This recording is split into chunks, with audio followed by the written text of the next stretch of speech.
Hi friends! Welcome back to my channel. I'm Aso, this is Aso Tarot, and in today's pick a card reading, we are going to be looking at what is happening for you in the year 2025. So as usual with predictions videos, remember that nothing is ever set in stone, but I'm hoping that this reading will give you a good idea for like big major themes that will be happening for you in the upcoming year. So we're going to start off by looking at something new entering your life in the year 2025. This could either be something brand new or something that you are familiar with that is coming to you in a new form. So if what I'm talking about, you're like, I'm familiar with this, then expect it to come towards you in a new way. Then we're going to look at opportunities for growth this year, and this is basically centered around whatever challenges that you're facing, because we all be facing challenges, where the opportunities for growth for you are in that. We're also going to look at a recurring theme you're going to experience. So my idea behind this is just to kind of look at, whatever the semantics of the experiences you're having in the upcoming year, what is the underlying theme behind them, the underlying truth that you're meant to take from them, or that you have the opportunity to take from them. Like what is the theme of the year for you, or just a big theme. Then we're gonna look at a big blessing coming to you this year.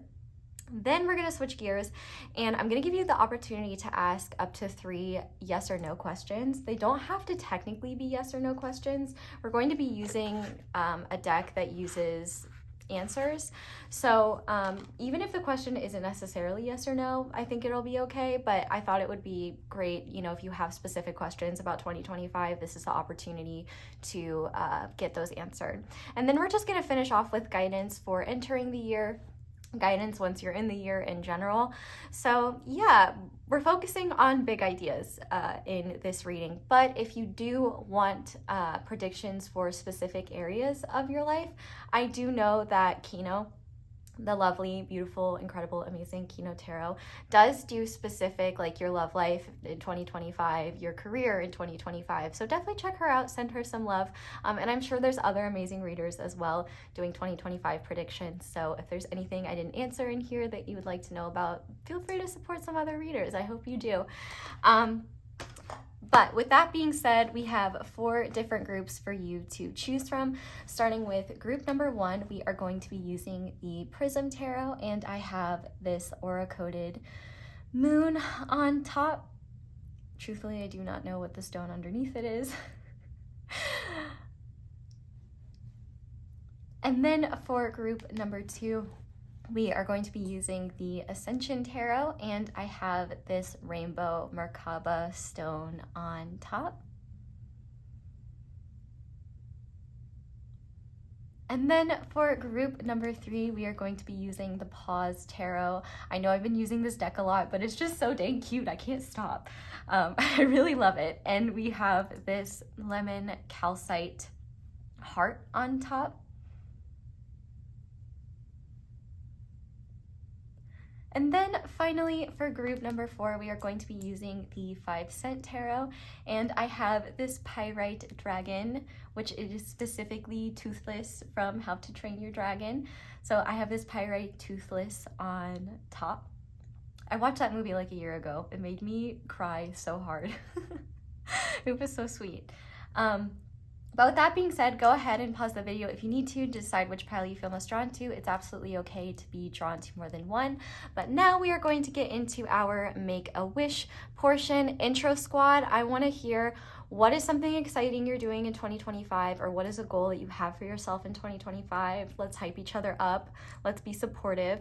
I figured a great candle for 2025 would be the Magician.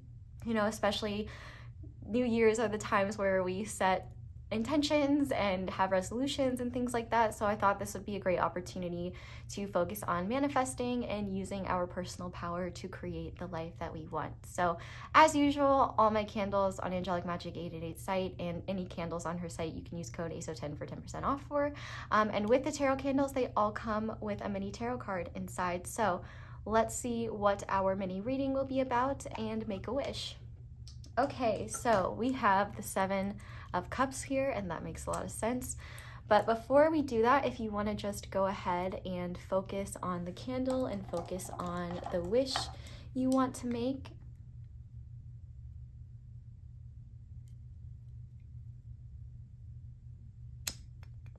May yours, mine, and all of our wishes come true. Thank you for making a wish with me. So let's talk about the Seven of Cups coming out. So obviously, things have been tense in the world, and understandably so. There's a lot of horrors. But there have always been, right? And I feel like with the Seven of Cups coming through, I feel like there is a real encouragement for you to be very careful, number one, about what you're consuming, especially when it comes to like media and things like that. And number two, be very careful when it comes to discerning truth at this time. With the Seven of Cups being here, I do feel like there is a great potential to get caught up in very fearful energies, and that's like totally normal and understandable and okay, but it may make it very hard for you to kind of focus on what's important, and it may be this kind of thing where you get swept up in something that isn't healthy or necessary to be swept up in. Even if you are, that's okay, like there's learning in that. But I feel like with the Seven of Cups here, you know, you might really create just some unhelpful energies or get stuck in some unhelpful energies and expand upon them in ways that makes life feel more ominous and inescapable and scary. And I feel like this is just kind of coming through to remember that just because it feels that way doesn't mean that you have the full picture. And I think it's a natural tendency for our human brains to catastrophize and use fear and fill in the gaps of that fear with even scarier things. And so I feel like one thing that Spirit is saying here is to check yourself when you get caught up in a very fearful cycle of thought, and really ask yourself, like, is this true? Or is this just something that I'm afraid is true? And what does that mean? But there's another completely separate message about not needing to make really big decisions right now. With the Seven of Cups being here, if you have a lot of opportunities or a lot of options right now, I feel like you're being encouraged to explore those options and opportunities. Keep yourself open and not feel pressured to make a decision prematurely or to make a big shift when you have so many opportunities to explore other things. Another message that I'm getting too is that your imaginary world may be extra potent right now. So like I was saying with the fear message, the inverse of that, if you use your mind powers for positive growth, you could be fantasizing about like wonderful things that could happen for you this year, opportunities that you couldn't imagine. Like, you know how it's human tendency to look at the worst, look at the negative. Like, I feel like you're being encouraged, like when you get stuck there, to also go to the inverse and be like, okay, well, what's the best thing that could happen here? What's the most positive outlook that I could have? Because even though that may not be what is the truth either, it's a great counterbalance to the doom and gloom and dread that I think the vast majority of us are feeling right now. So I also just want you to know as well, like, everything right now is in a state of flux, and it's really hard to know what is real and what is true. And so just know that you don't have to have that all figured out. And it's okay to be confused. It's okay to not know. It's okay to be uncertain. And I think if anything, uncertainty is your friend right now. Because certainty, I think, would actually be unhelpful for you right now.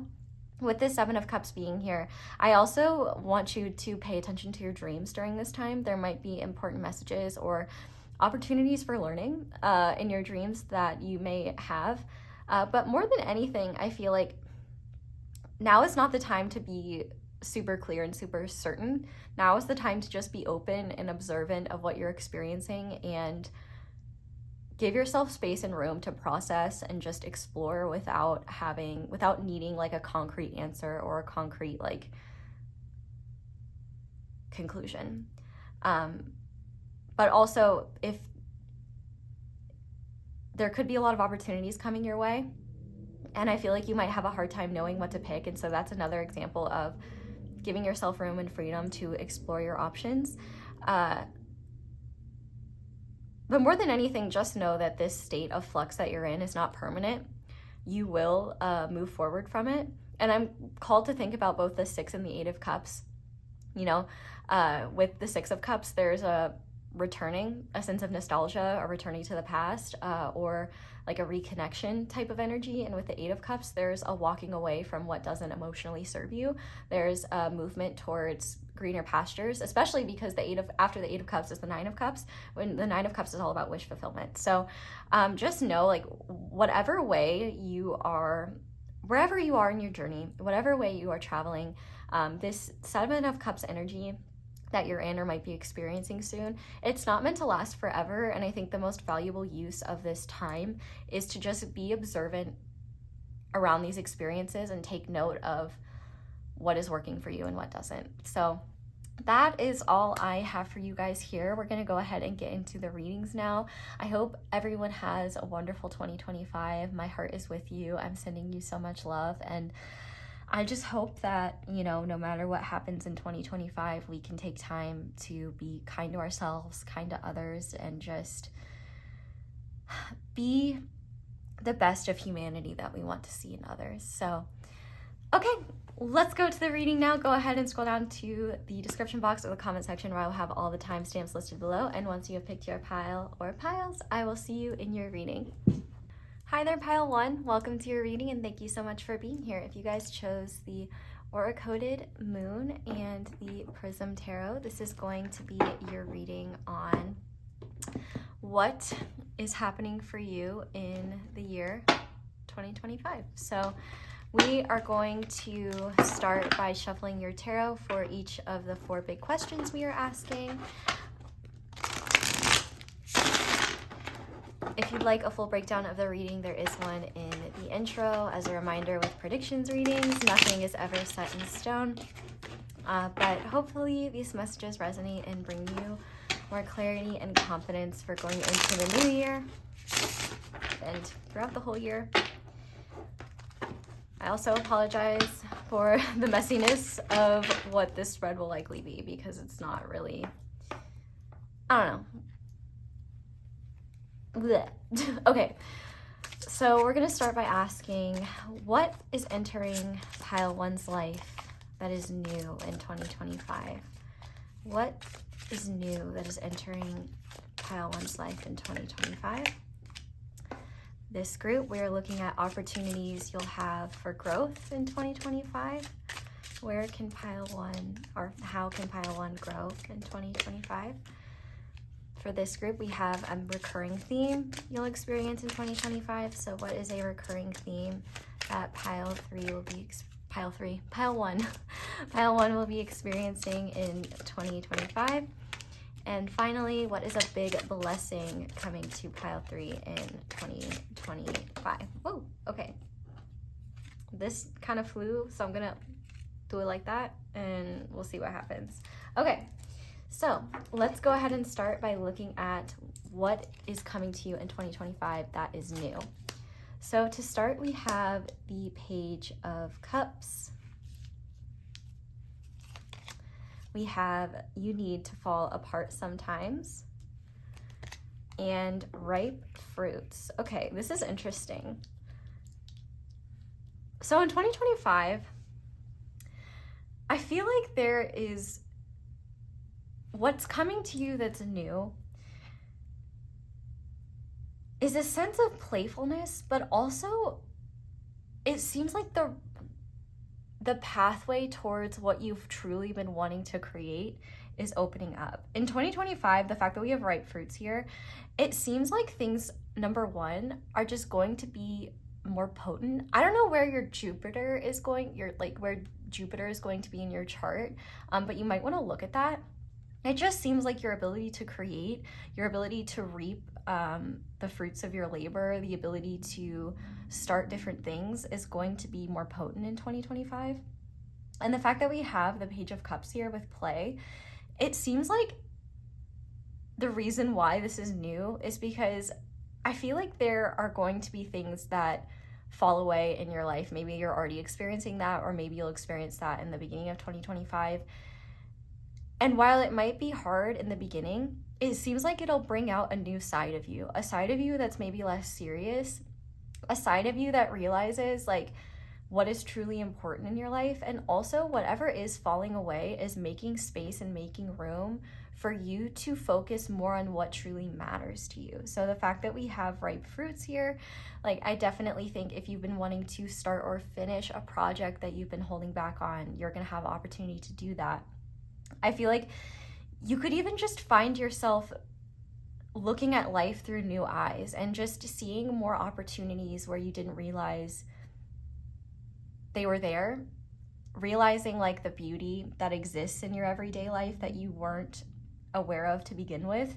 I do have to say, for those of you that may be trying to have a child or are currently with child or have a partner that's currently with child, congratulations. I definitely think that that could be a new thing coming to you in 2025, especially with ripe fruits, and pages often represent children. So you might find that this is a surprise. So if you're not wanting a surprise like that, be sure to use protection. But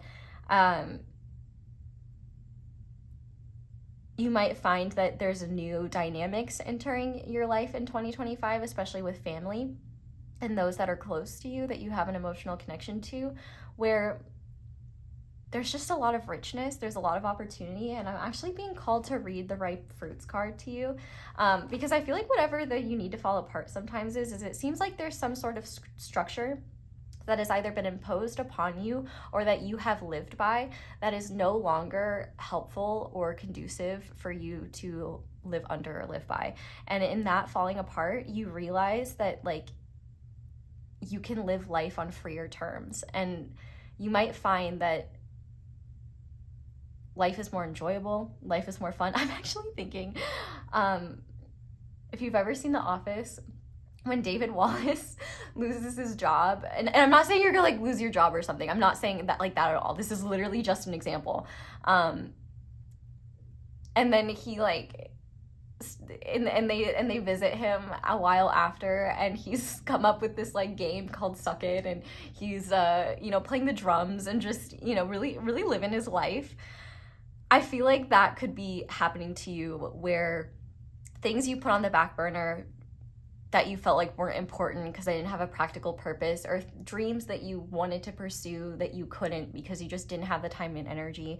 It's like everything is opening up to give you room to actually start pursuing that and actually start creating things that are emotionally fulfilling for you. And also, I feel like one thing that's happening to you in 2025 is you're realizing that things are not as serious as you've been taking them. And I feel a lot of caution in saying that because sometimes things are serious, but I think you're gonna realize where things have not been as serious as you've felt they've been, and just kind of realize where maybe you need to be a little bit more gentle with yourself, a little bit more gentle with others, a little bit more forgiving and understanding, and realize like, oh, I could be having more fun in the here and now by just giving myself more playful moments, by exploring the things that actually nourish me. So let's look at ripe fruits and see. You have ripeness at all of your fingertips. Each thing you touch becomes plump and juicy because right now you have that golden touch. If you had a project in mind that you have resistance to finishing, or something you've wanted to start, or your heart yearns for love, direct your attention to that which you desire and let it ripen. That being said, it's also important where you direct your attention. You wouldn't want to waste these superpowers on a wasted feat, right?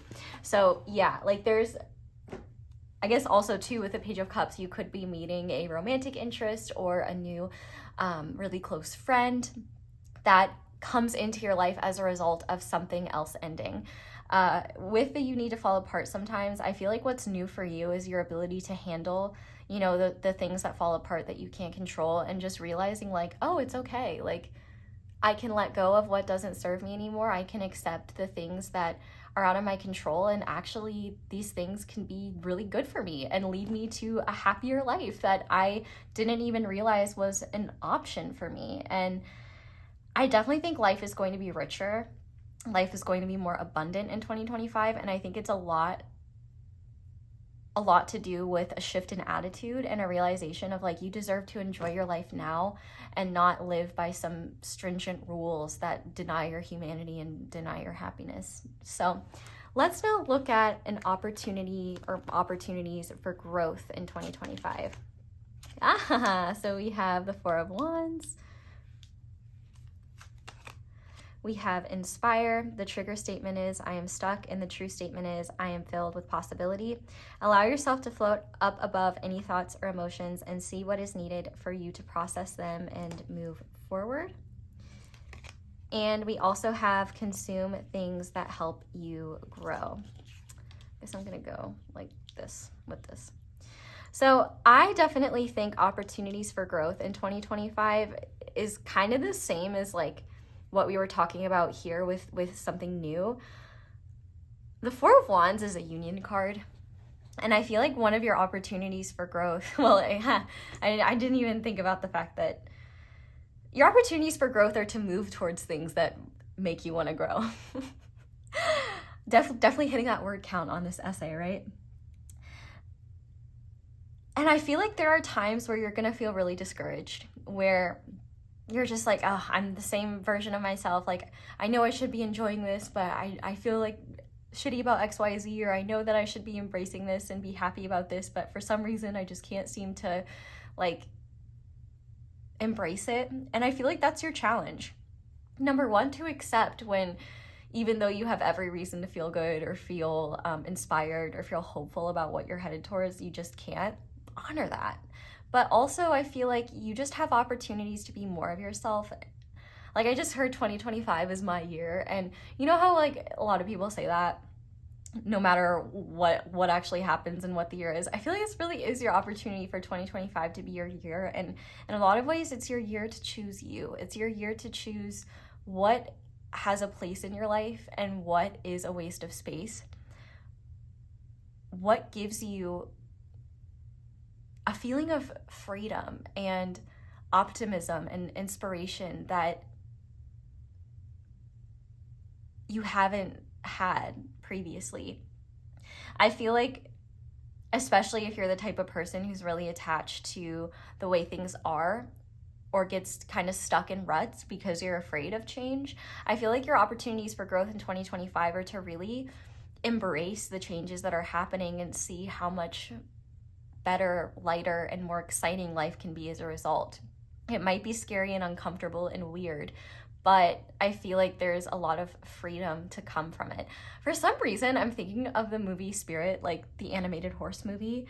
I have not seen that movie since I was a young child. I can't even remember the plot other than horse galloping. So I don't know what relevance that has to this reading whatsoever, but I was just visualizing that for some reason. This is your opportunity to be a wild stallion. Or whatever, I don't know. I was thinking, then I started thinking of Meg the Stallion. If Meg the Stallion has any songs that inspire you, maybe there might be one of her songs is like a 2025 anthem for you. But definitely the opportunities for growth here are abundant, and really it's cool because like a lot of like the challenges you're going to be facing are just giving yourself permission to enjoy and embrace these positive changes that, while may not have come out of circumstances you would have asked for, you then become grateful because as a result, you're in a place where you feel more like yourself. And I feel like, you know, if you are someone that clings to things being the same, a big opportunity for growth here is to realize that life can be a lot more exciting when we choose growth, when we choose change, when we choose evolution.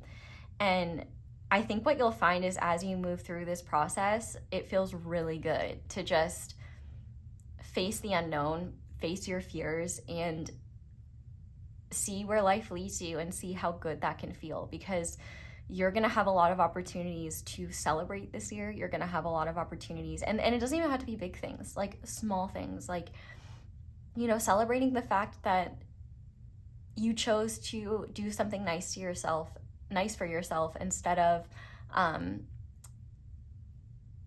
get stuck in a rabbit hole of shame and fear about a mistake in your past, or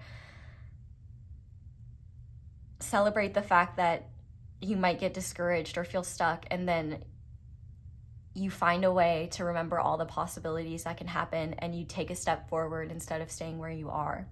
I definitely feel like 2025 for you is just about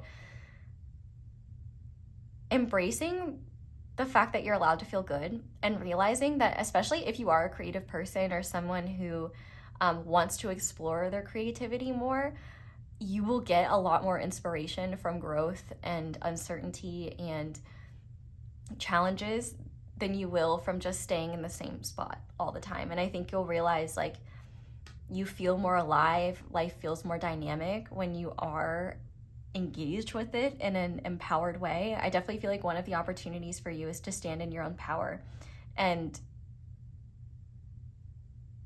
not be apologetic for the wonderful things that are coming to you in your life, because I think that there are wonderful things coming to you and they're a direct result of your growth and your willingness to say, like, hey, I want to do this thing, I want to make this change, I want to shift my perspective. And I feel like you're just going to see magic unfold. And so, you know, I think it's a cool thing that your opportunities for growth are to just embrace your life more, embrace your worth more, embrace the things that bring you joy. And it might be challenging to find those things, but once you do, like, it'll be so worth it. So I also think as well, because this is the third eye card, you could be growing in your psychic abilities or just your ability to listen to your intuition and listen to what your body is telling you. So another opportunity for growth is just definitely to be more present and in tune with the signals your body is giving you, and see where that leads you and see how your relationship with yourself can grow. So now let's look at a main theme that is entering your life.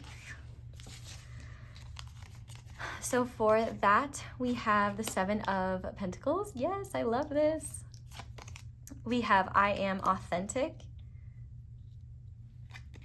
And we have wealth. So hell yeah, we love to see it.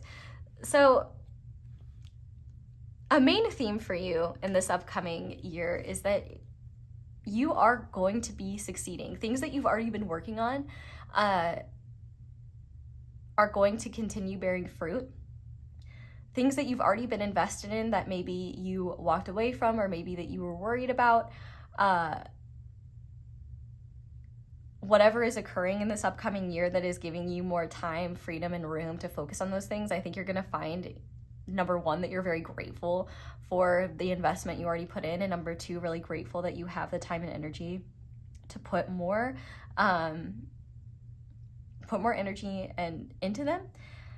I feel like you'll find that you get the most benefit out of the things that feel just true to you. So, for example, you know, I think of it as like the difference between, if you're going to school, like majoring something that you know you'll make a lot of money in versus majoring in something that actually inspires you and you feel passionate about. Like, I think one theme for you is going to be about the idea of wealth, not just in a monetary sense, but in every sense. Like, what actually makes you feel rich in life, you know? And I feel like this could literally be something where you find that when you start following what is more authentic to you, or when you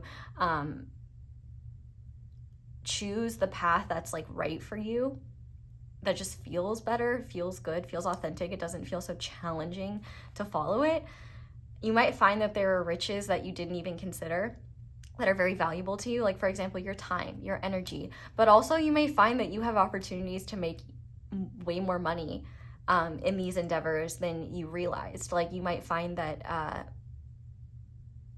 you're setting yourself up for success, and you might even find that, like, you had to have the experiences of your past because they've prepared you now for this new journey. But I feel like you'll also, like, a theme you'll be realizing is, like, you can trust yourself.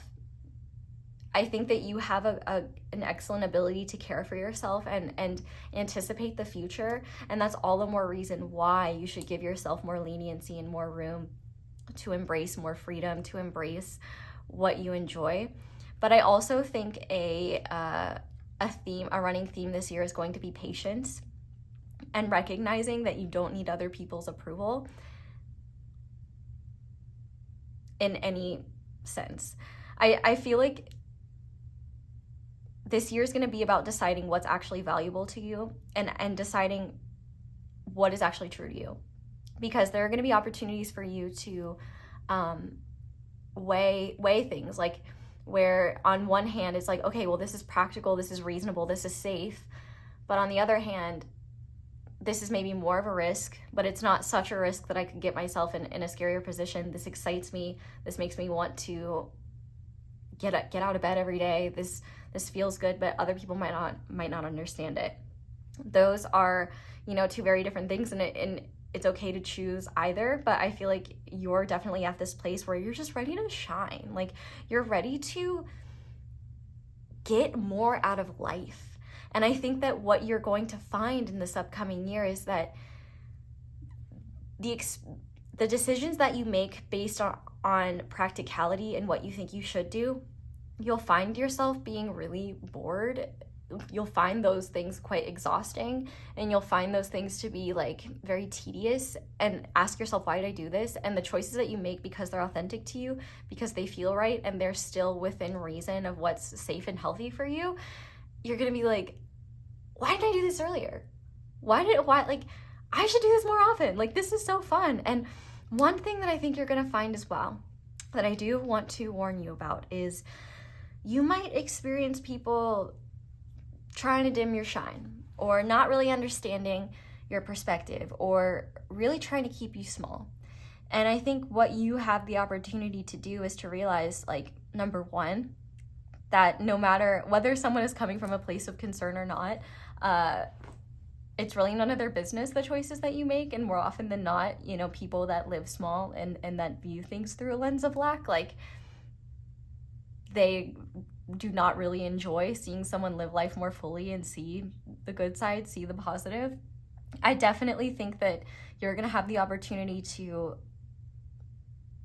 let those opinions go, and also just realize, like, oh, I'm not living my life for them. 2025 is not about appeasing the people that have small minds. 2025 is about just being more authentically me and continuing to plant seeds for a life that feels full and rich and satisfactory, fulfilling.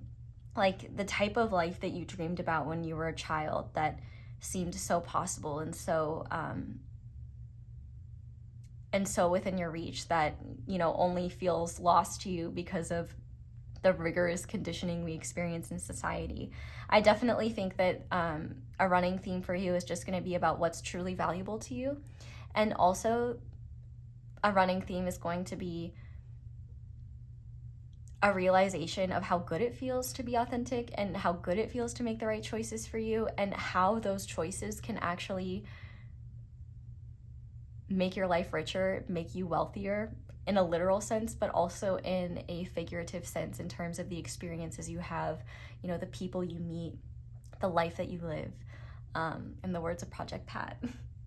I definitely think a song of the year for you could be Life We Live by Project Pat. Such a banger. Yeah, literally the song says, like, it begins, I was broke, pocket full of lead. Oh, fuck, I can't remember the rest of it. But then eventually he's like getting paid like no other dog. Now I'm stacking chips. So listen, you could start this year broke, pocket full of lead, and end it stack full of chips. So just saying. Okay. Big blessing coming to you this year. Let's see. Big blessing. Ah! Yay! I love this. I'm already so excited for you. Yes. We have Snapdragon, graciousness and benevolence. No act of kindness, no matter how small, is ever wasted. And change is the only constant. So, okay, I love this. I love this so much. This year's gonna be so healing for you. Whatever fears you have around change, I think you're going to realize are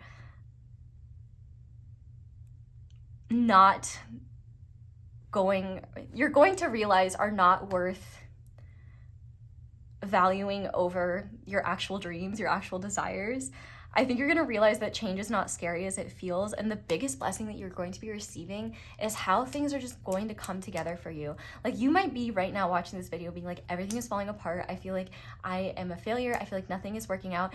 And what you are going to experience is the grace and benevolence of the universe saying, no, no, no, no, you are only seeing half the picture. Like, I'm literally seeing like an image of an old dilapidated building being torn down so that a big beautiful one that is more fitting can be built.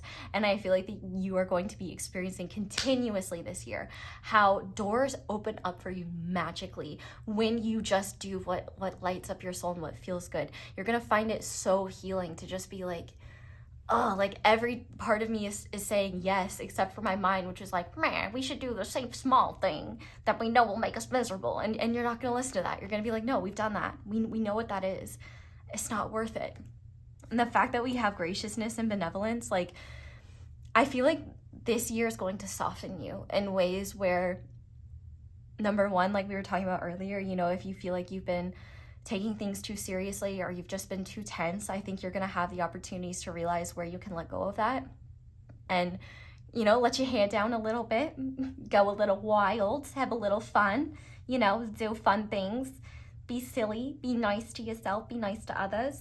But I think you're also gonna realize that you're a star, baby. You're a freaking star, and you're meant to follow your inner light. And when you follow your inner light, doors open, people see you shine, and you make an impact in the world worth being proud of.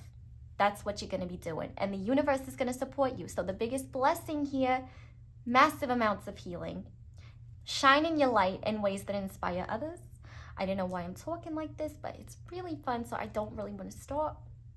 And realizing that when life changes, sometimes it's changing for you so that you can actually be you. It's like the universe is literally setting up the game of life for you this year, for you to just continue. I'm seeing bowling for some reason, like getting strikes. I don't know what it's called when you like roll the ball, throw the ball. I don't know. But essentially, the biggest blessing is you're going to realize, like, wow, I think you're going to be humbled by the amount of support and grace and benevolence you experience from the universe. Like I said, doors opening, things just happen flawlessly and just easily, like one after the other. Like, there is no tension or resistance in the endeavors you're going after that are aligned with your soul's mission and with your heart. And you don't even have to know what your soul's mission is. Like, I think we all have plenty of them.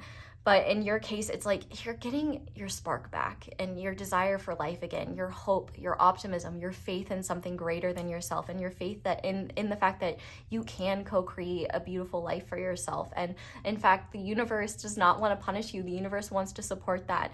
Like, when you win, everyone else wins. Like, when you embrace these changes, you will find that life gets so much easier for you, and just pathways open that you didn't even realize could lead you to pastures that you couldn't even fathom, that are far more beautiful than you could ever imagine. Like, life is going to be so beautiful for you this year. And whatever fears you have about the changes you're experiencing or the changes you know you need to make, just know that on the other side of this is beauty, love, abundance, and prosperity beyond what you could picture for yourself. And I feel like one of your challenges will be, do I deserve this? And the answer is yes.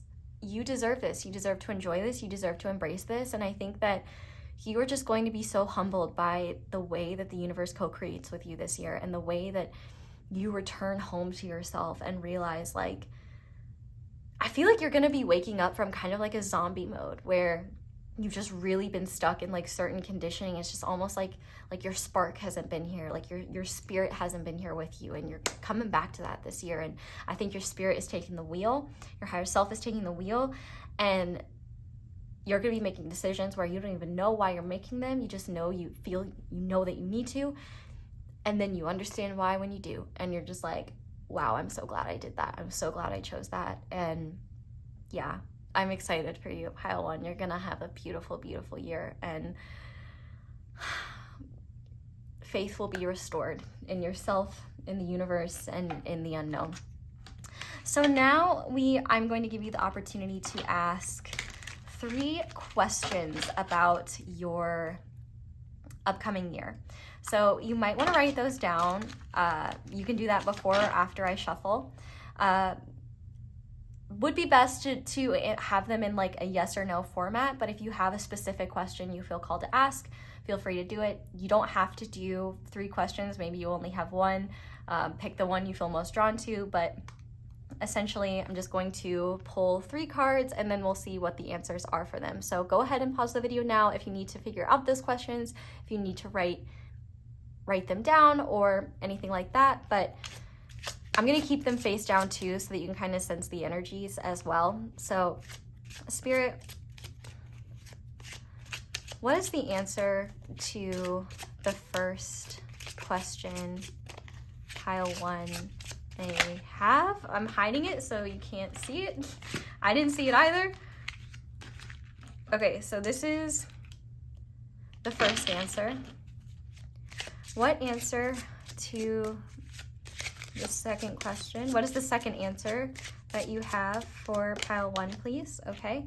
And what is the third answer that you have for pile 1? Okay, I'm not looking at it, facing it down. So, okay, if you, let's say you have 2 questions, focus on one question first, and then you can see, and then decide which card feels right for that answer, and then do the same for number 2. Like I said, if you're asking one question, you can choose which card you feel most drawn to, and if you have 3, you can go in order, or you can pick an order that works for you. Just make sure that you've got those questions ready, because we're gonna start looking. So for the first question, or the left side, the answer is speak it into existence. So whatever you are asking about, the universe is, I feel like this is kind of a yes, but it's also a yes and, in terms of you can literally just speak things into existence, which makes sense with the right fruit. So like if you're asking about something that you're desiring, if you're asking about something you want to happen, if it will happen, the universe is saying, yeah, speak it into existence, act like it's already here, affirm that it's happening. Like, for example, if you have a dream car that you want to get, instead of saying like, I hope I have a G-Wagon someday, be like, I can't wait to have my G-Wagon. I don't know why I'm thinking of a G-Wagon. That's just what was coming through. I know a lot of people who that's their dream car. I don't have a dream car because I hate driving, but I know lots of people do. And I guess G-Wagon came through. So, oh, also G-Dragon. That's an artist. Maybe there's a song there that's relevant for you.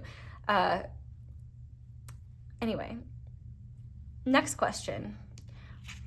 For the center card, what is the answer to pile 1's second question, or the question that they chose the center card for? Shuffle and pull again. Okay.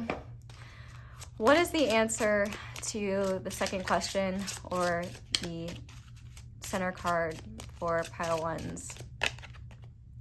Not yet, but it's coming. Okay, so whatever you asked about for the center card, or the second question, it's not happening yet, but it's coming. Probably in this year.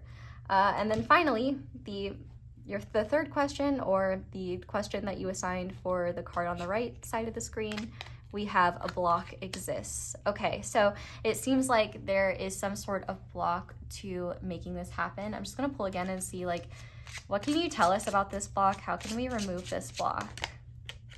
Go deeper. Okay, that's what she said. So I feel like if there is a block within the question you're asking about, which it seems there is, it seems like that blockage is within you, and it probably has something to do with like a belief system, or something that, or some internal resistance that you may not realize is there, or it may not be happening, this thing may not be happening or coming to fruition because you don't have the full picture yet, or because there's something better that you actually truly want, that this opportunity, this experience, or this thing you're asking about couldn't give you. In terms of this blockage being there, if you don't know what it is, there's definitely an opportunity to just kind of self-reflect and see what it might be, and And what I will say is it seems like no matter what this year, there's a beautiful opportunity for you to move forward and let go of blockages. So I feel like no matter what, you don't really have to worry, but there are opportunities for answers about why this block is here. And I feel like through self-reflection and just meditative contemplation about it, you might find some answers and kind of realize what the key is here for you to understand. So we're going to finish off your reading with a guidance card. I'm going to be using the Divine Circus Oracle.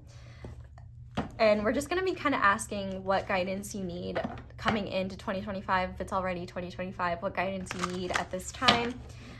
Because, you know, life is really a circus. In the words of our Lord and Savior, Britney Spears, there's only two types of people in this world. The ones that entertain and the ones that observe. And baby, I'm a put on a show type of girl. Lots of music coming through for you. Maybe you're a put on a show type of... I always think about that lyric because I'm like, you could literally say that about anything. There's only two types of people in this world.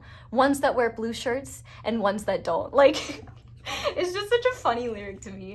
I kind of love it. There's only two types of people in this world. Ones that check their phones first thing in the morning and the ones that don't. I don't know. It's just like a silly thing to me. Anyway. Also, I don't know what I was going to say. Brain fart. Okay. Pile 1. Spirit, what guidance do you have for pile 1 going into 2025? Or if they're already in 2025, what guidance do you have for them at this time that they need to hear, please? I'm gonna make sure there's no boobies. Okay, no boobies. Death shall not take him or her or them. Whoever you are, y'all welcome here. Okay. I also think the number 3 is a significant number for you this year. 333. Pay attention to when that comes through. I feel like that's a number for you. Also, the month of March might be quite significant because March is the 3rd month. You are going to witness the impossible made possible. Whatever you think is lost is not. Whatever you think cannot be shall be. The universe is going to intervene, and what seems to be over shall in a new way live again. Sometimes when you think it's all over, the 11th hour comes. You can practically hear the opening chords of your swan song. And when you've finally given up, suddenly, somehow, right before your eyes, everything changes, just like that. You are free falling, and then suddenly you are soaring, which is so cool because we have like little Alice here, free falling.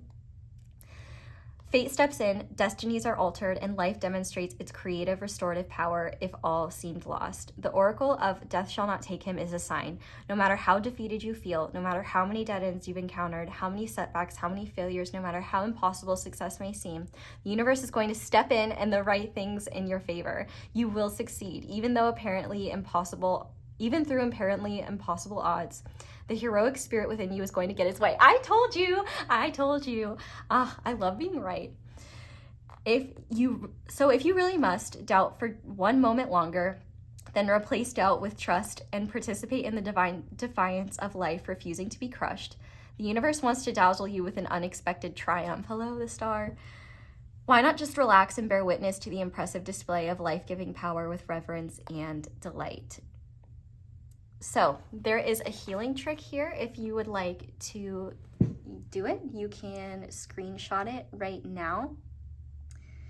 There's also an affirmation that says, stone is warmed by the blood of life. The universe dazzles me with its life-giving blessings, and all I need is love. All I need, love, want, and desire comes to life in me and my world. This affirmation, I feel like, is the theme of your 2025. And I just want you to know, like, you're going to kill it. You're going to do so great. You're going to have such a good year, and I'm so excited for you. So feel free to let me know, like, comment down below and let me know, like, what dreams do you want to work towards? What are you trying to create for yourself? Like, you know, what is your heart calling you towards? What is your spirit calling you towards? I'm just sending you all the good energy and all of the love and supportive, empowering vibes you need to make that happen. But pile 1, that is where I'm going to leave this reading. Thank you guys so much for watching, and thank you so much for letting my ads play in the background while you do something else. That is the best way to support me. But if you'd like to support me in other ways, you can like this video, comment down below, let me know how it resonates. You can subscribe if you haven't already. You can click that little notification bell to be notified whenever I upload a new reading. You can check out my merch, you can check out my social media, you can check out my candles. Liking the video is super helpful, so thank you to everyone who does that. You can comment down below, let me know how it resonates. Subscribe if you haven't already. You can click that little notification bell to be notified whenever I upload a new reading. Shout out to my notification squad. If you want me to see your comments, I usually see comments when I first upload. After that, it is kind of a luck of the draw. But rest assured, I appreciate every single one of you for coming in and sharing your voice with me and with everyone. Thank you guys so much for watching and for letting me read for you. I hope you have a wonderful year. I love you guys so much. I hope you come back to visit me in 2025. And before 2025, December's still coming up, and I hope you'll come back and see me again soon. Bye! Hi there, Pile 2. Welcome to your reading, and thank you so much for being here. If you guys chose the Rainbow Merkaba and the Ascension Tarot, this is going to be your reading on what 2025 has in store for you. So, we are going to go ahead and start by shuffling your tarot to clarify your oracles. I already have shuffled. If you'd like a full breakdown of the reading, there is one in the intro. As usual with predictions videos, nothing is ever set in stone, but hopefully this reading is helpful and gives you an idea of what you can expect. So, yeah. We're going to start by looking at something new that is entering your life in 2025. And if this is not new, literally like brand new, then it's coming to you in a new way. So what is something new entering Pile 2's life in 2025, please, Spirit? What opportunities for growth will Pile 2 have in 2025? What is a theme that Pile 2 will be experiencing in 2025? What is a big theme behind the experiences Pile 2 has in 2025, please? And finally, what is a big blessing Pile 2 will be experiencing in 2025? Beautiful. Okay. So we're going to start by the something new entering into your life. So to start with that, we have the Tower. Fun. We have you can't find goodness because you lost your heart. I'm just going to cover that up because I am nervous. And then we have together. Wow. Make sure that's in the frame. Okay. I know this looks terrifying, but it's really not bad. Actually, you know what? Just for extra confirmation, I'll pull a clarifier for the Tower. Can you clarify the Tower, please, Spirit? What is something new? We have the Star. And which is beautiful because after the Tower literally comes the Star. But why is this literally the plot to Howl's Moving Castle? Oh my god. Okay. So something new coming to you in 2025 is a major shift in your heart space. You could be meeting the love of your life in 2025. You could be reconnecting with someone you love in 2025.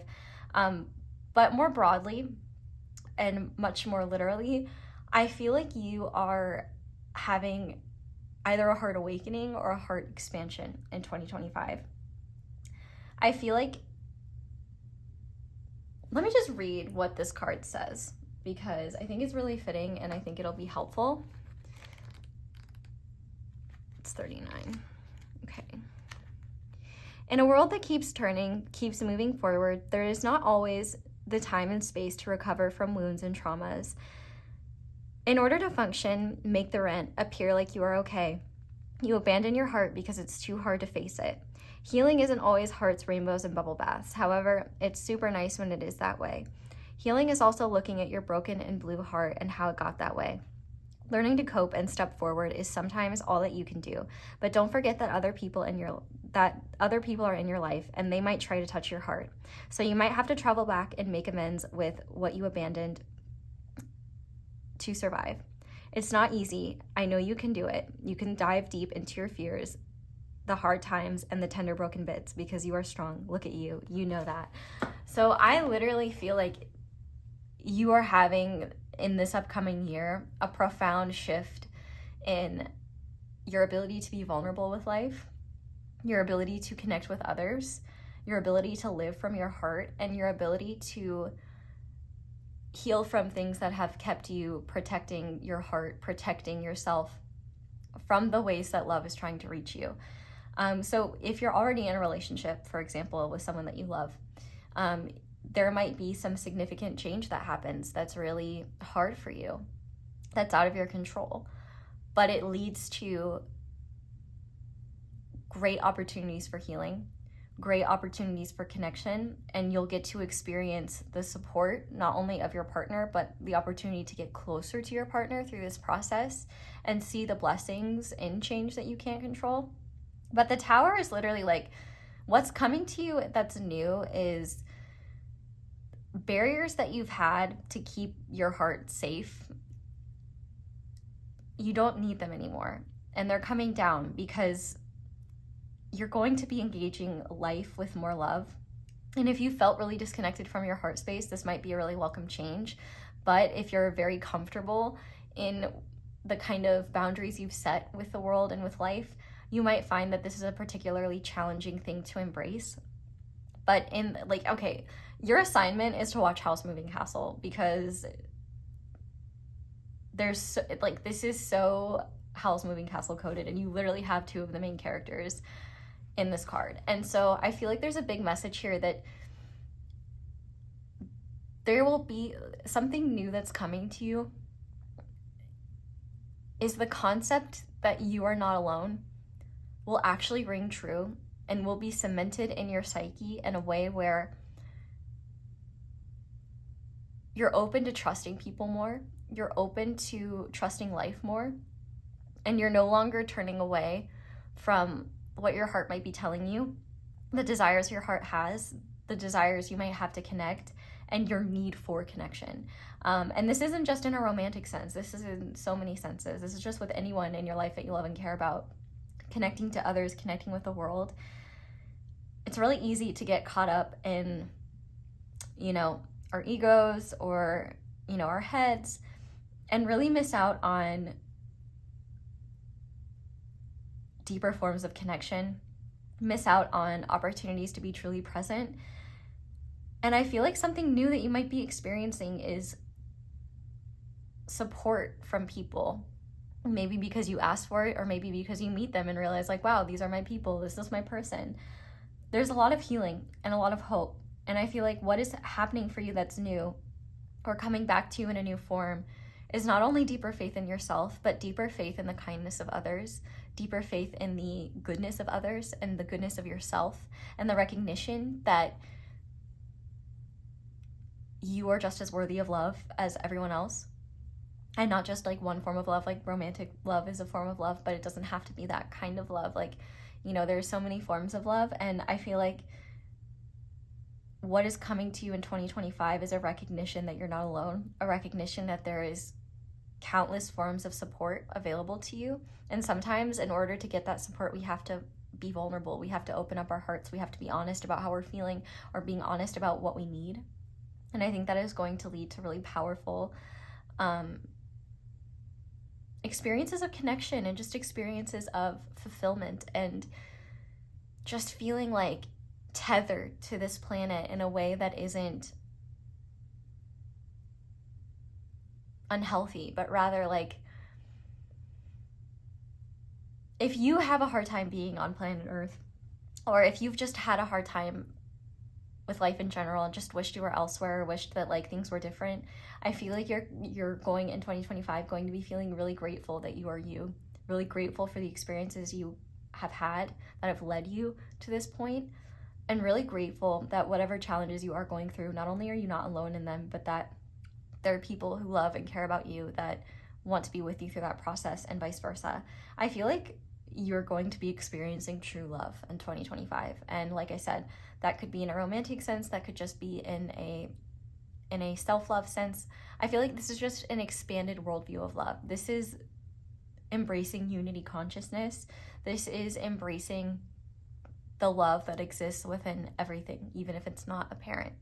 And just realizing that love is everywhere and that you are love, and that a life well lived is a life lived with love. And I think that you are going to be experiencing that this year. And I think that if this is a concept that you have adopted in the past or believed in but gotten disconnected from, I think it's coming back to you in a way where it'll be less likely to escape you in the future. And if what I'm describing, you're like, yeah, right, lady, like, there's no way that's gonna happen for me, like,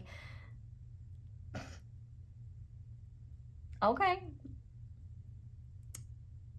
don't say I didn't warn you. Life's gonna be full of love and you have the opportunities. But the thing with the Tower here is that there is likely going to be something that is a wake-up call for you, or that is just a profound shift and change for you, where you see things so much more clearly, and from a heartfelt place where you're like, oh, I can no longer deny this thing, or oh, I can't keep people out anymore, oh, I can't push away the love that wants to come into my life anymore. Like, I feel like there is both people reaching out to you and you reaching out to people, and just this continuous process of breaking down unhealthy walls that just keep life and keep loved ones out, and learning how to let them in, learning how to collaborate, co-create, and also recognizing the love that the universe has for you, that the universe, the love behind the things that happen, the love that existed in bringing you here. You know, you are so loved, and I think that 2025 is a year for you to love more and be loved and receive love and give love, and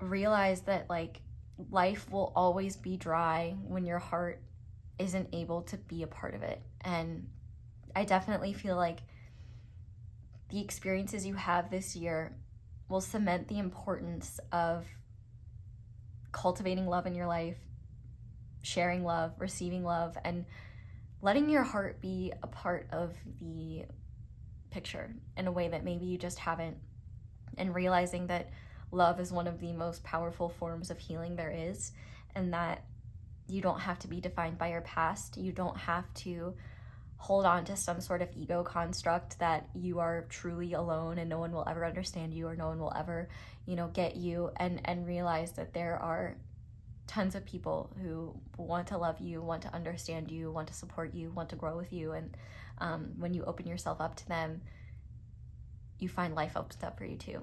I think 2025 is going to be a lot of beautiful experiences of love for you, which is so beautiful, and I'm so excited for you. Excellent form of ascension and growth. But let's go ahead and see, speaking of growth, what opportunities you have for growth. So we have the Hierophant, which in this case is the teacher. We have the theme of harmony. The trigger statement is, I am boiling over. The true statement is, I allow myself to feel. Fitting. Give yourself space to decompress and take time to nurture your body, mind, and spirit. Allow emotions to surface and release. And we have the dark side. Okay, so this actually really ties into this, what is new. I definitely feel like you may have very specific ideas about what is acceptable and what isn't. I feel like your opportunity for growth in this upcoming year is, number one, refining any dogma that is unhelpful to you, whether it's religious dogma, dogma of your own creation. If you have specific beliefs about what is acceptable and what isn't, in terms of your behavior, in terms of what you're allowed to do, who you're allowed to be, I feel like you have the opportunity to rewrite the script. I'm hearing Dakota Johnson in my head being like, actually, Ellen, that's not true.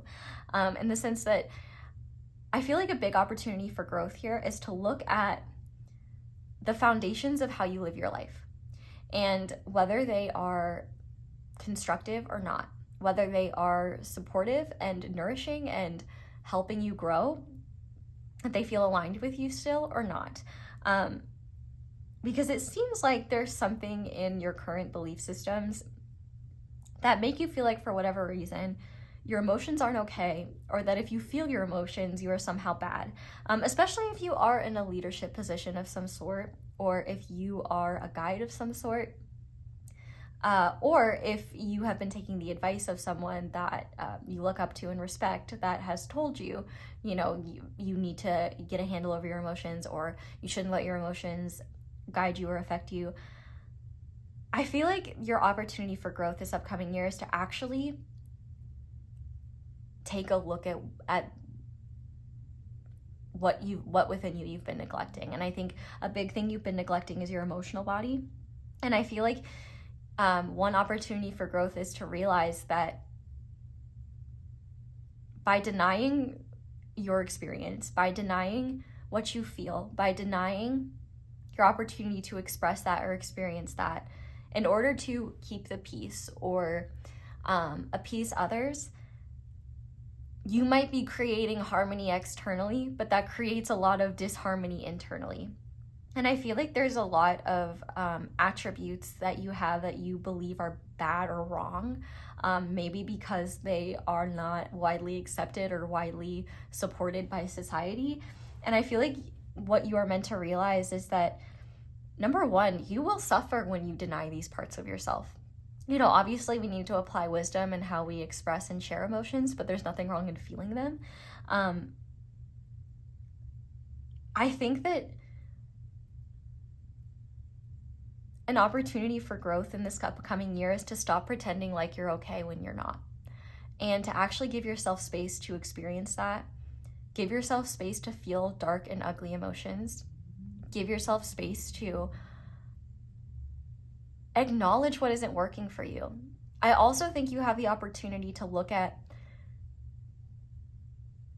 what systems and structures and dogma you give power over you that reinforces this idea that you have to suppress yourself. Because I think you have the opportunity to see how those sorts of structures or dogma may not always be right or true, and may not always be helpful for you, and that you don't have to be by the book in what these things say and what these things tell you, especially if it's denying your humanity or keeping you miserable.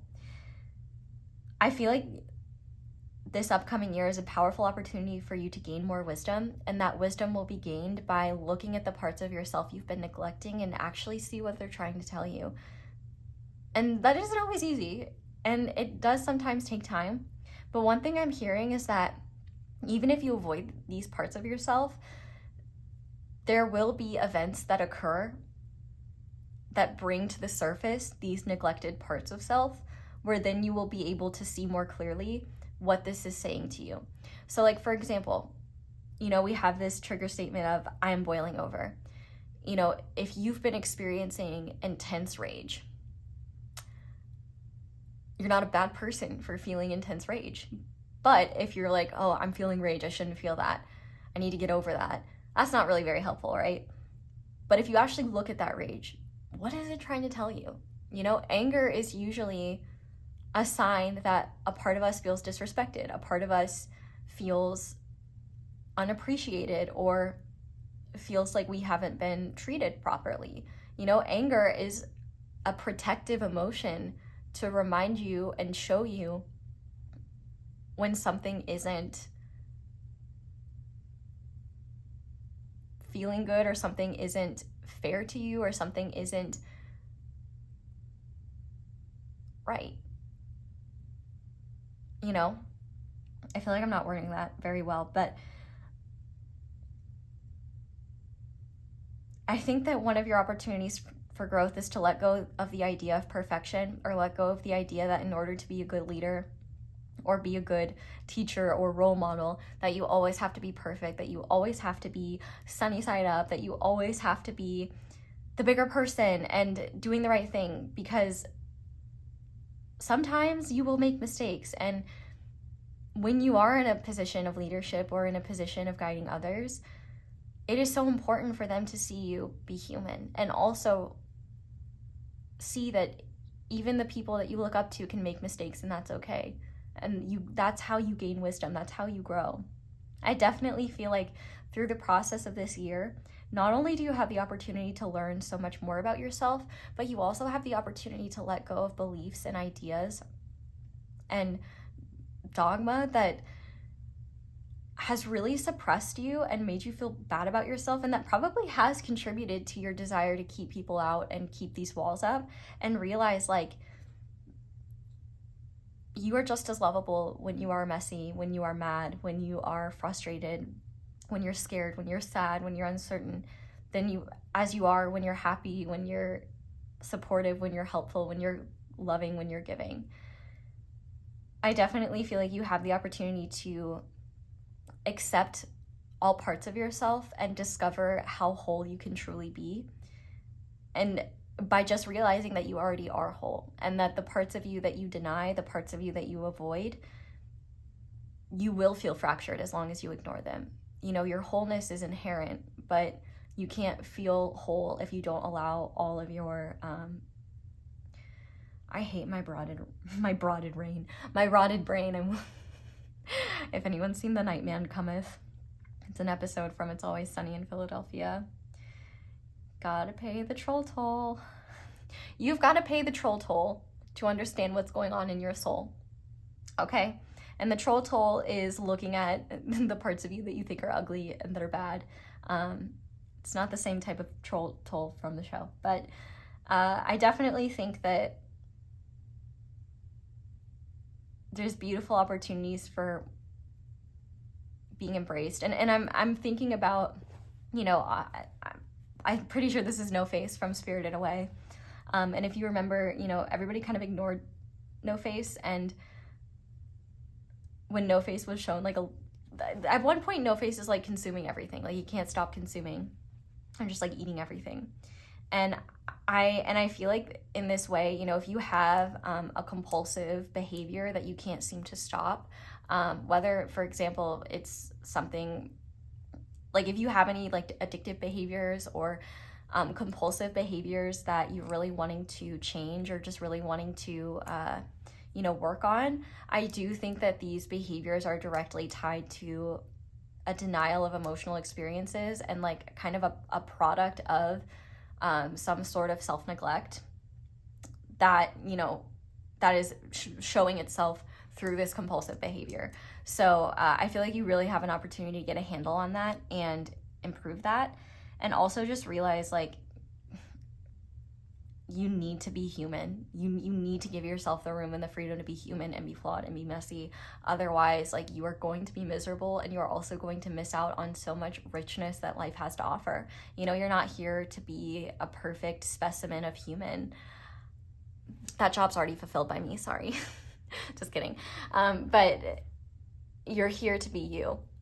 And you're here to learn and grow and explore and feel. You know, you have feelings for a reason, and they have data and information for you just the same way any sort of stimuli has information for us. So give yourself grace and recognize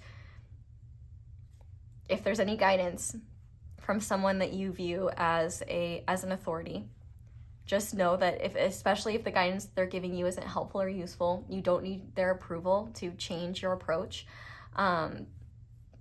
And recognize that like even the most well-meaning people can sometimes not know what's best for us, and that doesn't make them bad or evil or wrong. It just means that, you know, we're not always equipped to have the solutions.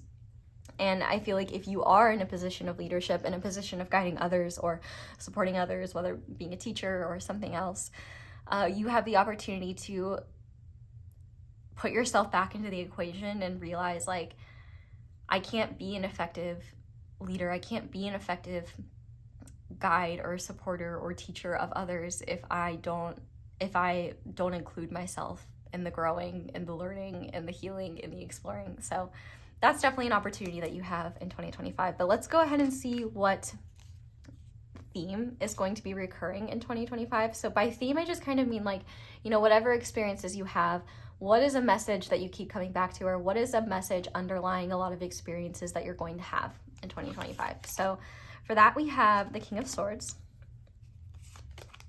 We have I am responsible for my life. I love how similar these two cards look.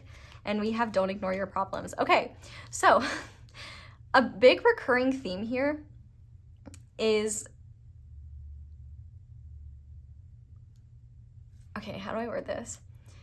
It really ties into everything else, but essentially a recurring theme is the sooner you address what is causing you distress, the easier it will be for you to resolve things, and the easier it will be for you to recognize when you need to intervene or be there for yourself. I feel like the more you ignore what internally is calling towards you, or the more you ignore the changes you know you need to make, the more intense your experiences are going to be, and the harder you'll probably be on yourself. I definitely feel like this upcoming year is an opportunity for you to stand up for yourself. I feel like if you've been waiting for someone to kind of save you from your problems or save you from yourself, you're going to be realizing like, oh wow, I'm gonna be waiting here forever if I don't take charge and free myself. But also with this King of Swords here, you know, I was already kind of picking up on you're a very intelligent person, which we love, but you definitely live in your head, and sometimes you look at yourself or observe yourself in quite cold ways, or get very certain on how you should do something, or dismiss things going on within you as, oh, well, I'll just get over that. Oh, that's not a big deal. And it's just not true. I feel like a recurring theme for you is going to be realizing that you don't always have the right answers. And when you don't have the right answers, the reasons why will surface. And how you treat yourself when these things surface is very important. I definitely think that even if you seek help from others, you might find that help that you might be wanting, like, you know, someone to just kind of fix things, or just wanting an easy, quick fix for something, or just to like pretend like it's not there. And I feel like every time that happens, you know, there's going to be this truth brought home to you that you need to be your own knight in shining armor. You need to be your own advocate. You need to be your own cheerleader. You need to be willing to look at yourself with more kindness and more grace. And it could be helpful to look at yourself with like a detachment, in the sense of like, you know, whatever you're experiencing, whatever you're feeling, you know, by observing it and not placing meaning or judgment on it and just witnessing it. I feel like that could be an easier way to deal with whatever surfaces in this upcoming year. But I feel like this recurring theme is life gets easier when you face what is holding you back, when you face what's causing you distress, and that it's not cool to act like it's all cool when you're really not doing so great. But also, like, you're no less intelligent, you're no less cool, you're no less wise for acknowledging these parts of you. I feel like if you have a really strict ideal of how you need to live and how you need to be, I feel like there's like this kind of theme of taking responsibility for what isn't working and recognizing that you're allowed to change what isn't working. And if you have a tendency to kind of ignore and pretend like whatever's going on within you isn't really a problem and to just play it cool and dismiss it, I definitely feel like things are going to bubble up more and surface even more. But I definitely think that there's this emphasis on taking initiative and what you know needs to change. Like, for example, you know, if you wish that people would, like, if you wish that you had more deep, meaningful conversations with people, but you're never the one to reach out or the one to set that up. You know, a lot of times people are just waiting for the other person to do something. And I feel like you have the opportunity to create those experiences, but you have to be willing to be the one to start them or initiate them. And so I feel like if you're afraid of initiating things, afraid of changing things, afraid of looking dumb, afraid of not knowing, I definitely think that the universe is going to be showing you in this year, like, how a lot of those problems are not even real in reality, and that it's a lot more about how you define yourself. But also, you know, whatever you avoid, whatever you ignore, whatever you push off, it will come out. It will show itself in ways that are out of your control. So I feel like the best way to get ahead of this is to nip problems in the bud once you are aware of them and when you can. But also with this, I am responsible for my life. I think there's going to be a running theme of knowing when to ask for help, knowing when you need support, knowing when something is best done on your own, just knowing what sort of support you need, and also recognizing when you need support and not acting tough and playing it cool when you're really not okay, or when you really need time and space for yourself. Like, people will not be able to know when you're struggling or when you have a hard time, especially with this King of Swords, because it's really easy for you to appear fine and appear like nothing's wrong, even if like internally it feels like there's a dumpster fire going on. So if you're waiting for people to point that out or bring that up or like notice that there's something off with you or something wrong, I feel like you'll be waiting for a long time, because it seems like you're kind of challenging to read. So I feel like the best thing that you can do is just be honest about your experiences and be honest with yourself when something isn't working, when you need to take charge of something, or when there's an opportunity for you to create more connection, more closeness, or more healing, or get more support for yourself, and actually act on it rather than deny it or act like you don't need it.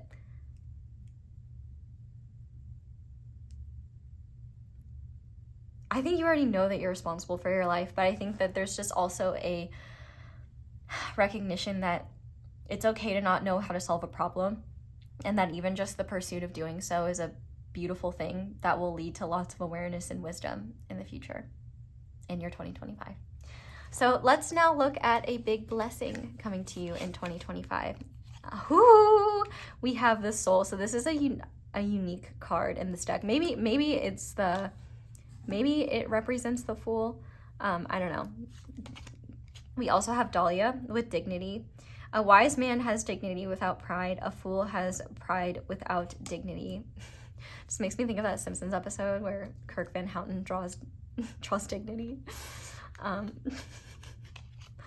And we have Connect with Nature. So, I love this. The big blessing that's coming to you in 2025 is a reconnection to your humanity and a reconnection to your spirit, where a lot of what is surfacing in your 2025 is making you realize, like, I feel like you've either been treating yourself like a machine, or just forgetting that you also need support, need nourishment, need compassion, and need like the divine spark that lies within all of us, that lies within you, that moves you forward and that keeps you aligned with your values and your integrity.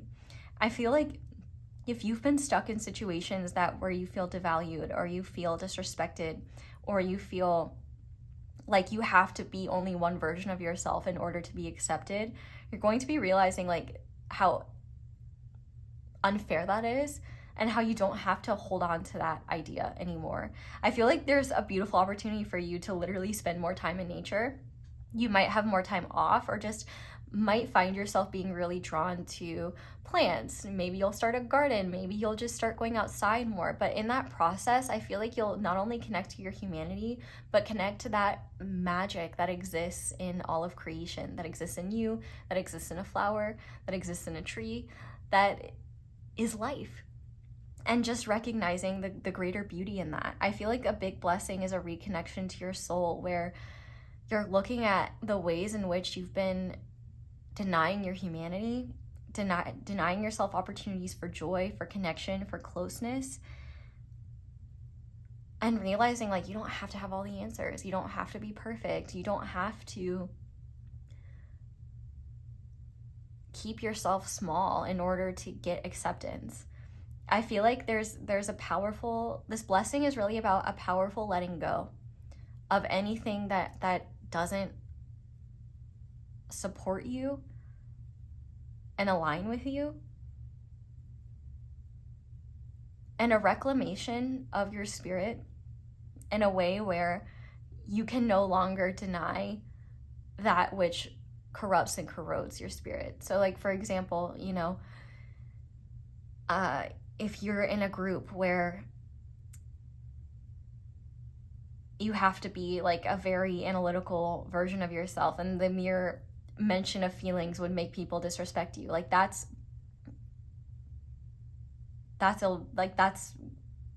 you're not living with dignity in that way. Because like, if you have dignity, you know, you're going to stand up for yourself, and you're going to be like, actually emotions are just as valid as feelings, and I think all of you could take a lesson from my book and maybe work on your own.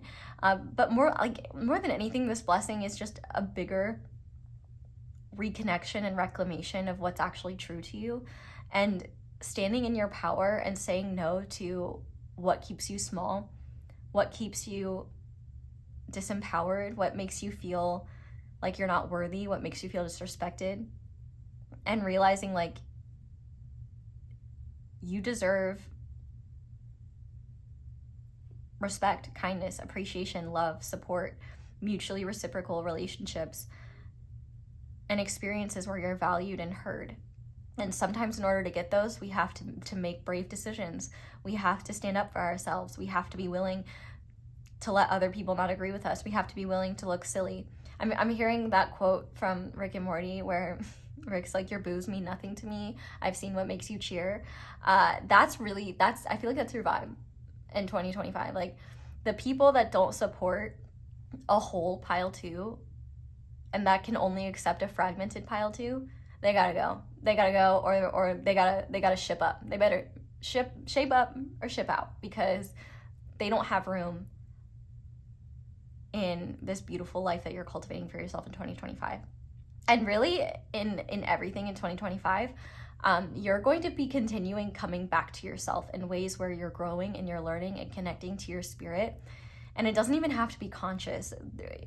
There's almost just this feeling of serendipitous magic in a simple moment where just things click in a way that you weren't anticipating. Like, you'd be doing the dishes and then you just have this like light bulb moment of awareness where you're like, I need to do this because I've been letting XYZ disrespect me or keep me small or make me feel terrible about myself, and now I have the answer. Now I know why I've been allowing this, and now I can make it stop.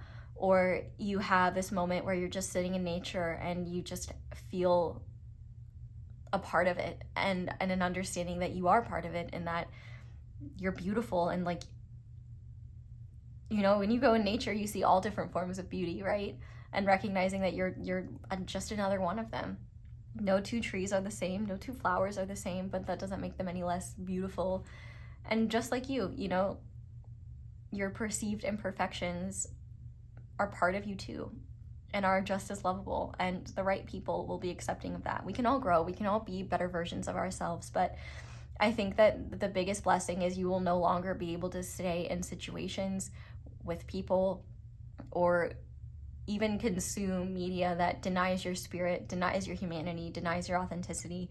And instead, you're going to be leading yourself towards calmer spaces, calmer people that respect you, spaces that respect you, and being more discerning about what you consume, especially like media, even food, that is like respectful to you, to your body. I definitely feel like there's a unity happening between your body and your spirit, where you're recognizing your body as a vehicle for the spirit, and how important it is to connect to it, to nourish it and cherish it, and how important it is to honor your spirit, honor your true self, honor the inner fire that you have within you, the desire that you have for a more just world, for a world that aligns with your values more, and realize like you have the ability to be that creator and make that happen. And so I think that there's actually tons of blessings that you're going to be experiencing throughout the year, where even if they reveal themselves in a circumstance you wouldn't choose, you get closer to yourself, you get closer to the people that truly love and care about you and respect you, and you're also led to experiences that are nourishing and fulfilling on a soul level, and that remind you of just your value as a person, and the fact that you don't have to accept subpar treatment, and that in fact when you don't accept that subpar treatment, not only are you empowered, but you learn, you grow, and you put a stop to things that corrode your soul and that just make you feel small. So I love that. But we're gonna go ahead and transition now, and you have the opportunity to ask 3 different questions.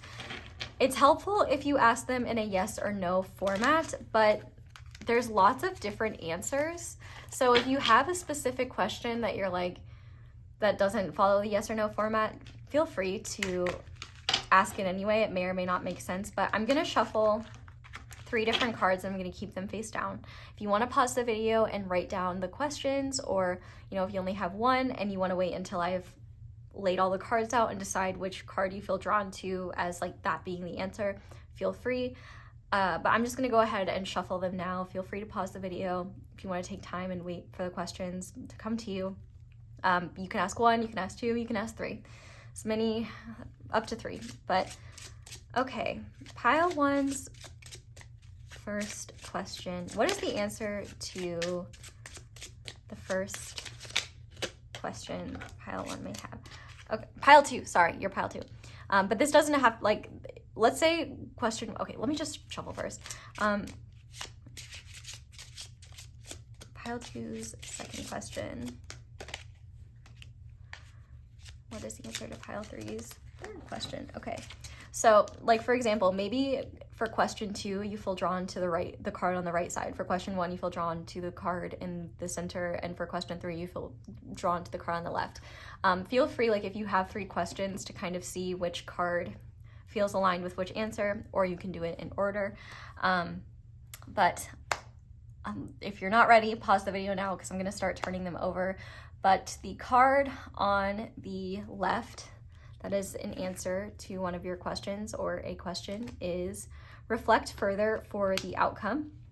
So I think it's pretty straightforward. Actually, it's kind of not. Like, if that makes sense to you, good. If not, reflect on what that means, because I really don't know. I think reflecting further. Oh, okay.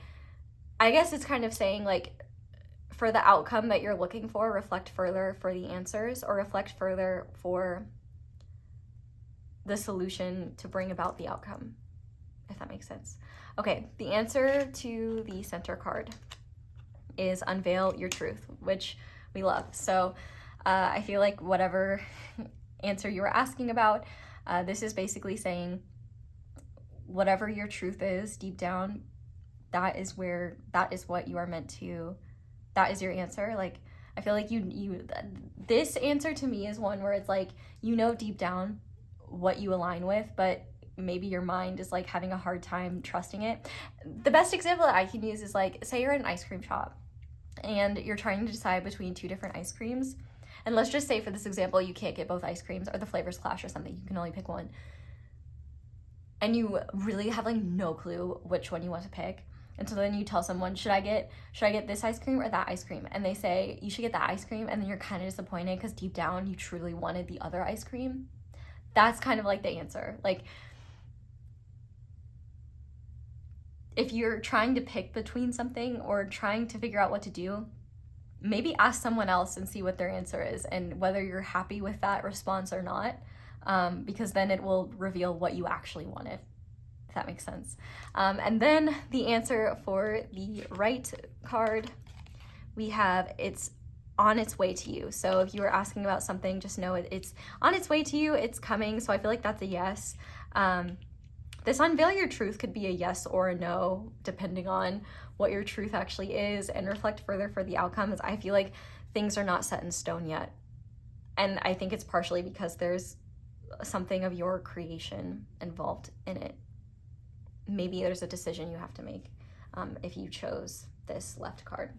But we're gonna go ahead and finish this reading off with a guidance card for you. If you're watching this before 2025, this is guidance going into 2025. And if you're already in 2025, hello from the past.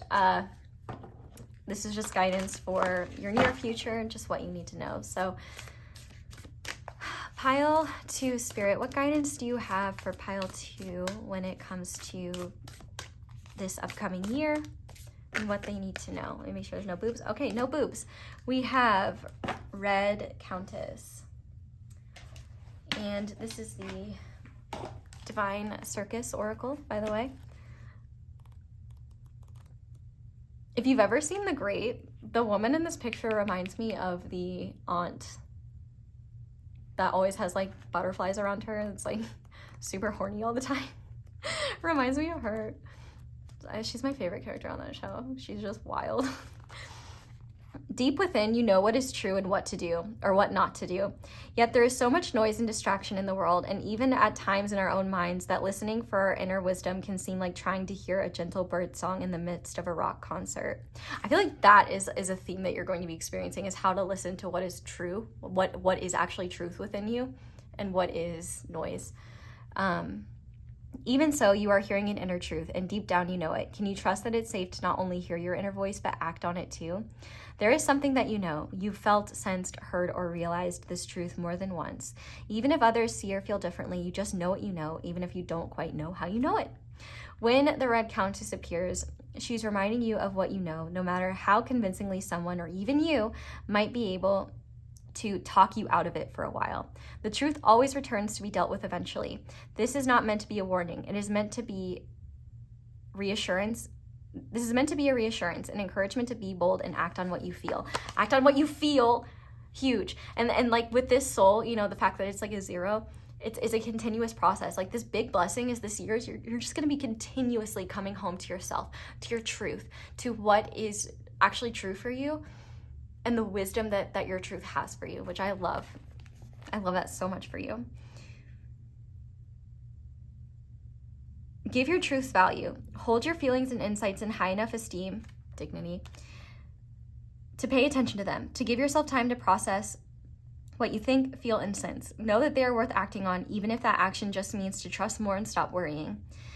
If you cannot figure out what your inner truths are, or if you feel confused by conflicting thoughts and feelings, torn between head and heart, then you are in a state of information overload. You need to switch off, discharge some excess mental and emotional energy and take a break. If a device is overheating, you would switch it off and let it cool down, lest it burst into flames beyond repair. Treat your brain, your nervous system, your body, and your mind with the same good sense. Unplug for a few moments at least. Give yourself some time out from the crazy noise and constant distractions of the world so that you can get in touch with what is true for you.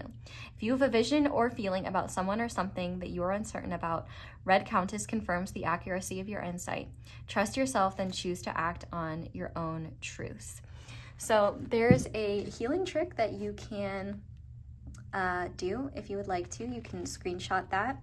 But there's also an affirmation that says, "My inner knowing, my wise inner guide, I hear you whisper your loving truths deep inside.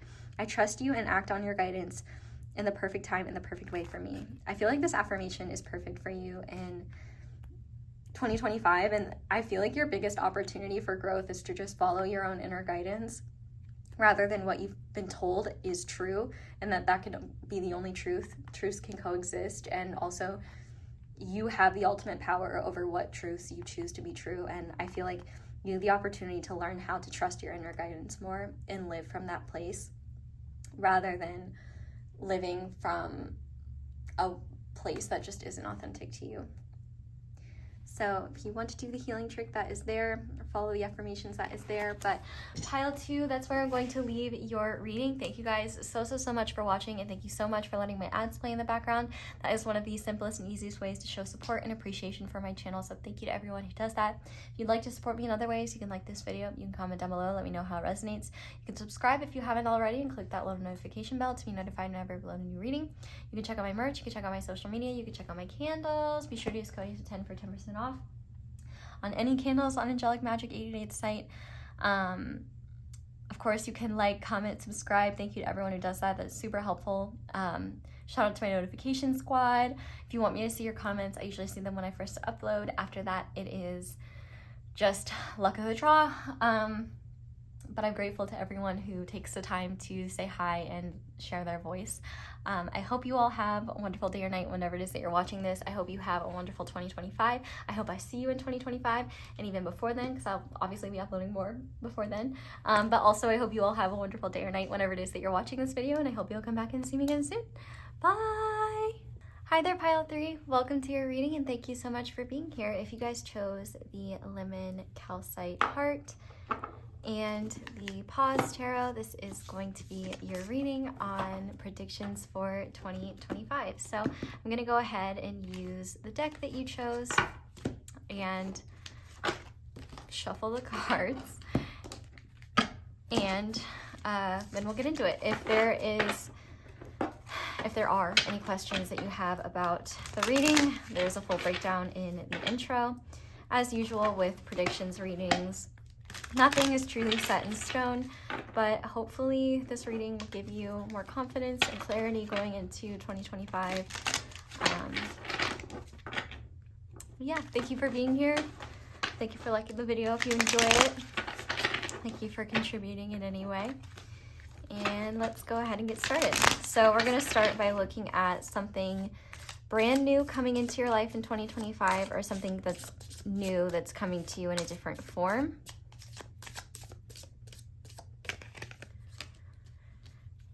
What opportunities for growth will pile 3 experience in 2025, please? What is a recurring theme that pile 3 will experience in 2025?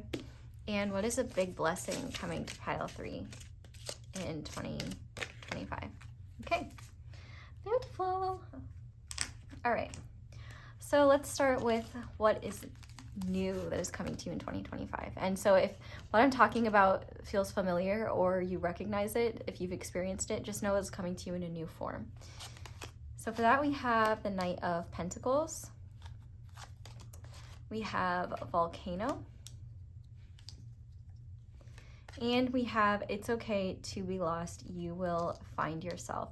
Okay, so this is really interesting. The new thing that's coming to you in 2025 is less certainty, but more freedom. If you are a very regimented person, someone who really relies on consistency and certainty and likes to know where you're headed and likes to know where you're going, I feel like you're gonna find that changes. I feel like the new thing coming to you in 2025 is new versions of yourself, new experiences, and a new level of acceptance in the discomfort of becoming a newer version of yourself. If you've been in a position where you're doing the same thing all the time, where you have a pretty set routine, you might find that you're almost becoming kind of irritable or just done or tired or over of it. I'm thinking of like that SpongeBob montage of like that fish that, you know, wakes up, gets in the car, sits in traffic, goes to work, comes home, repeats the cycle. I feel like there's a fire awakening in you, and this might be new, or it might be something that you've tried to suppress or something that you've never been comfortable embracing in the past. The fact that we have Volcano here, I feel like you are breaking free from conventions and traditions that are really crushing your spirit, and also learning to be comfortable in the unknown. What's new in 2025 is a lot. I feel like there could be so many opportunities for new experiences. I feel like what's new, though, like broadly, is the type of person you're becoming, the type of desires that you have, the things that motivate you, the things you want to create, the type of life you want to live.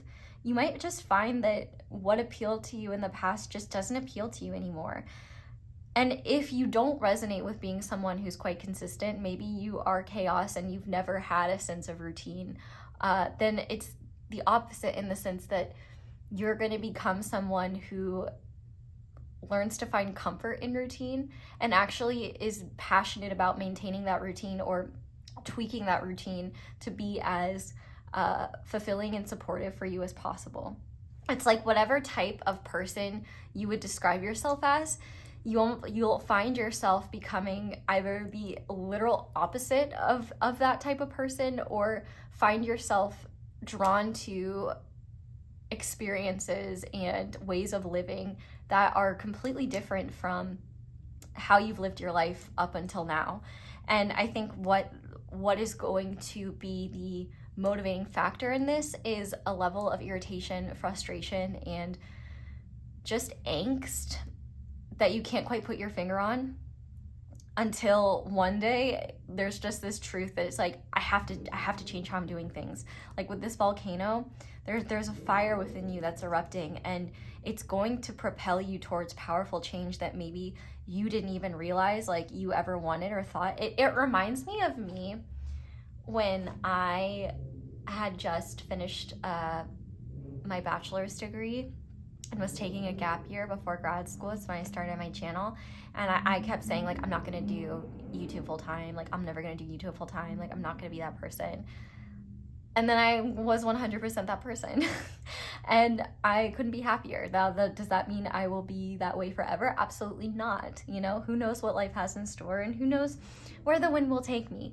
But that's the cool thing about evolution, is we find ourselves in places that we didn't anticipate. And so if you're the type of person that's like, no, I need consistency, I need routine, you might find yourself realizing that your consistency and routine are prisons that keep you stuck from your passion, that keep you stuck from excitement.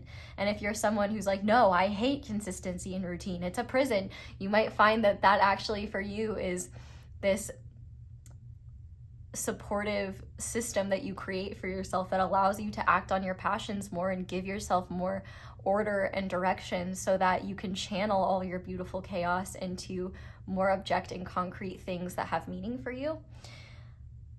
I definitely feel like 2025, there will be this process of you kind of realizing that you don't really know who you are, and that a lot of who you believed yourself to be was just who you were at the time, and the reasons that worked for you like made sense. But now that you're changing, like you might feel a bit foreign to yourself, and you might feel like, who the hell am I? And like, why am I changing so much? And it might be a little bit uncomfortable, it might be a little overwhelming, and it might be really confusing. But what you will find is that whatever you are being passionately led towards has the keys to more expansiveness, more freedom, more self-acceptance, more understanding of yourself, and just this recognition of the fact that you're a multi-dimensional being, and that, you know, what we hold on to is like the labels of ourselves or who we think we are, like that can always change. And in fact, all of us are full of surprises just waiting to be uncovered. And I think that you are going to be experiencing a lot of surprises about yourself that lead you to be maybe a person you never thought you would be, or lead you to be comfortable, or at the very least willing to endure the discomfort of needing, desiring, exploring things that are completely foreign to you, and then realizing that not only do they fit the version of you that you're becoming a lot better, but they also bring you a lot of joy, and you like this person you're becoming. I really think 2025 is going to be a time where what was once up is down, and what was once down was up. And I feel like life's going to be exciting and confusing and weird. It does kind of feel like Alice going down the rabbit hole and just being in this different world. And the thing is that the world is still the same for you. It's just you're a different person, and what you're drawn to is different, and what appeals to you is different. But you find that you're still you. You're just a different flavor of you. And who knows if the changes that you make are lasting and permanent, or just ones that you are adding to your repertoire of self. But ultimately, there is an explosion of passion that comes from these changes that you're making, that either lead you to make these changes or that happen as a result of the changes that you make, even if they feel weird and different to you, that you then realize like you just learn more about yourself, and you learn more about what your needs really are. And there's a lot of exciting discovery around what is true for you, and the fact that truths don't have to remain the same your entire life, and the ways in which you viewed yourself and identified yourself don't have to be the same your entire life. You know, if you identify yourself as a very regimented type A person, you might find so much freedom and relaxation in embracing a type B lifestyle. You know, if you're a type B person, you might find freedom and relief in adding more type A traits into your life. You know, I feel like there's a balancing act happening here where You might be experiencing another extreme of self, and you might find that like in time, the past parts of self and the parts of self you're cultivating in the future kind of come towards a happy medium. But I do think that like for 2025, there is going to be this kind of pendulum swing where you're going from one concrete way of living, being, and seeing yourself to a completely different one that the former you could have never anticipated or figured would be real or true, and then realizing that there's a lot of discovery, a lot of growth, a lot of just like this feeling of just it fits, it feels right, it feels good, even though it feels weird, even though there's different challenges, even though, you know, it doesn't align with what I thought I was and what I thought I would be doing. This helps a lot more.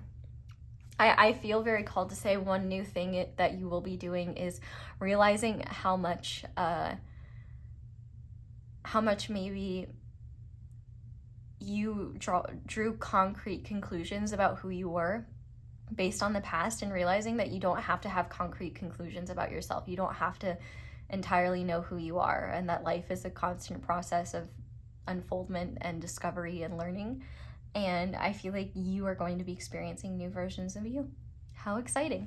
So let's see what opportunities for growth there are in 2025. Ooh, so for that we have Judgment. We have the theme of passion, very fitting. The trigger statement is, I am scared, and the true statement is, when I am vulnerable, I am at my strongest. Reconnect with your feminine energy and pursue something that ignites your fire. Open the gates of your fortress and explore. So that's really fitting. And we have someone that shows the way. So Judgment is all about transformation. It's also about rebirth. And so I definitely think, like, you know, maybe it's passion that led you to the version of yourself that you currently are. And maybe you've really been missing that passion, missing that fire. And now, and you're wondering where it is, and it's returning to you in a new form to help you become a new version of yourself. But I feel like what these real opportunities for growth are very powerful and very intense in the sense that you are being reborn, things are falling away, and you have the opportunity to flow with these changes and follow them, or suppress them and make that process harder for yourself. I feel like in terms of growth in general, I feel like you're going to be growing no matter what, but it's really a matter of like, how much do you allow yourself to be free in that growth and be open-minded with it and allow yourself to explore? And also, how willing are you to share with others what you're going through? Because the fact that we have someone that shows the way, I definitely think there could be people in your life that maybe emulate the newer version of the person that you feel drawn to become, or that emulate traits that you feel drawn to cultivate that could be helpful and supportive in this process. An excellent example, I think, like my mom is a Virgo queen and my North Node is Virgo. So I'm meant to learn how to be a Virgo, and sometimes that's hard because Virgo stuff is kind of boring sometimes. But as I lean into my Virgo side, she is such a valuable, well, I mean, she's the best and perfect and the best human to ever exist. But she is such a valuable resource for me when it comes to learning to lean in to Virgoan traits and Virgo qualities.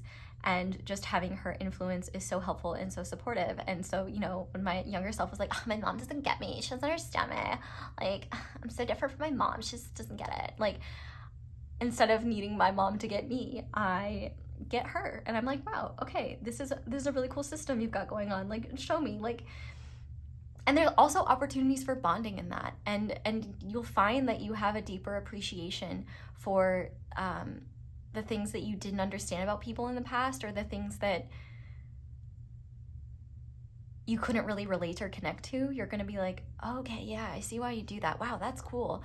Like, there's really a beautiful opportunity for you to let others take the lead in this process of growth by just looking at those who inspire you, or looking at those who have already cultivated the traits that you're wanting to move towards, and learning from them. I definitely think that could also make it less scary to embrace these changes. But I also think that you'll realize, like, the biggest opportunity for growth for you is to just embrace these changes as they come, and to really honor them, to not try to hold yourself back based on labels or definitions of who you think you are, like because if those desires contradict those labels and definitions. I feel like the opportunity for growth is to realize that you can outgrow definitions and labels that don't serve you, and that in fact you can just be open to who you're becoming and embrace that growth in whatever way works for you. I definitely think that a big opportunity for growth here is to not feel like you have to go through this process alone, to not hold back on your desire for connection and support. And maybe you don't desire connection or support, but maybe that's exactly what you'll be drawn towards, especially, you know, if there's someone that could really help you through that process. And if you don't know someone that can help you, I think you're going to be encouraged to find someone that can, because, or maybe you'll be led there, because I definitely think that this process will be less scary and weird when you have someone that already knows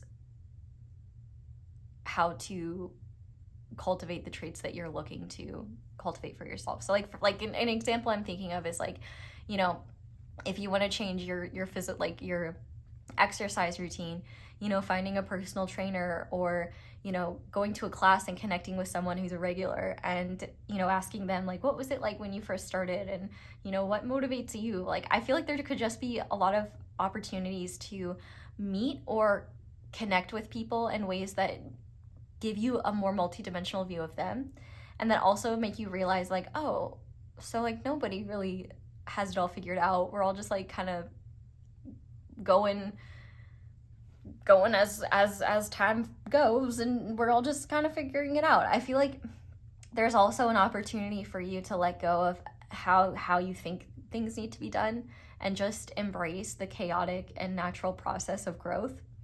And I think no matter what, you're going to be reborn this year in very powerful ways. But if you want to ease that transition and make it easier, it might be challenging, but opening yourself up to others who understand what you're trying to do or how you're trying to grow, that have already been through that process, could be really supportive and valuable resources on your journey in 2025. So let's look at a recurring theme that you will be experiencing in 2025. So by recurring theme, I just mean like a greater truth, a greater lesson that seems to continue to follow you behind your experiences throughout the year.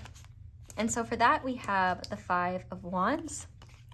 We have I embrace change, and fake it till you make it. Okay, so I feel like a recurring theme that you will be experiencing this year is the push and pull that comes with growth and transformation, where I feel like you're going to be fighting yourself sometimes.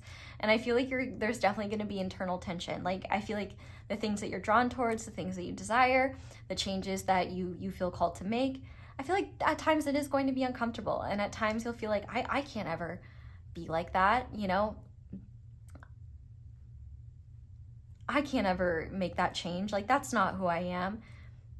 But I think what you'll realize is it's not you that's saying that, it's the beliefs that you're stuck in that are saying that. I feel like there could be some ego deaths that you have in the coming year. And I feel like one of the biggest challenges will be fighting your ego, because sometimes the changes you feel called to make might be really overwhelming. They might make you feel insecure. They might make you feel inadequate. And that's the thing, is like, that's not true. It is, of course, intimidating to try something new, to go in a direction that maybe you once thought was never for you, or to experience change that, you know, that you're not immediately good at, or that is not fully understandable to you quite yet. But I think what you will realize is that you don't have to have it all figured out, and it's okay to be a newbie. It's okay to be a beginner. And in fact, you don't have to know exactly where these changes are leading you. And I think what you'll realize is like, other people don't have it figured out either. And like, you don't have to be 100% certain in order to make a change. You don't have to, like, the natural process of growth, I think, is something that you're going to be returning to, where you might at times feel imposter syndrome. You might feel like a fraud.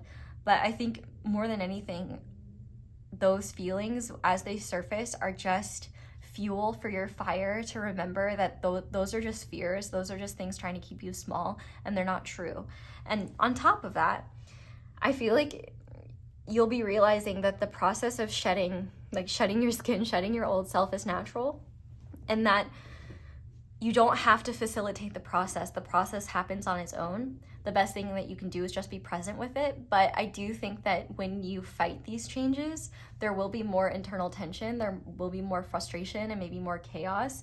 But I think what you'll find through that process is that, oh, this doesn't have to be that difficult if I would just listen to myself and not suppress what's happening to me, not suppress these changes, not suppress what my real desires are, what I really want to be moving towards, the changes I want to make in my life.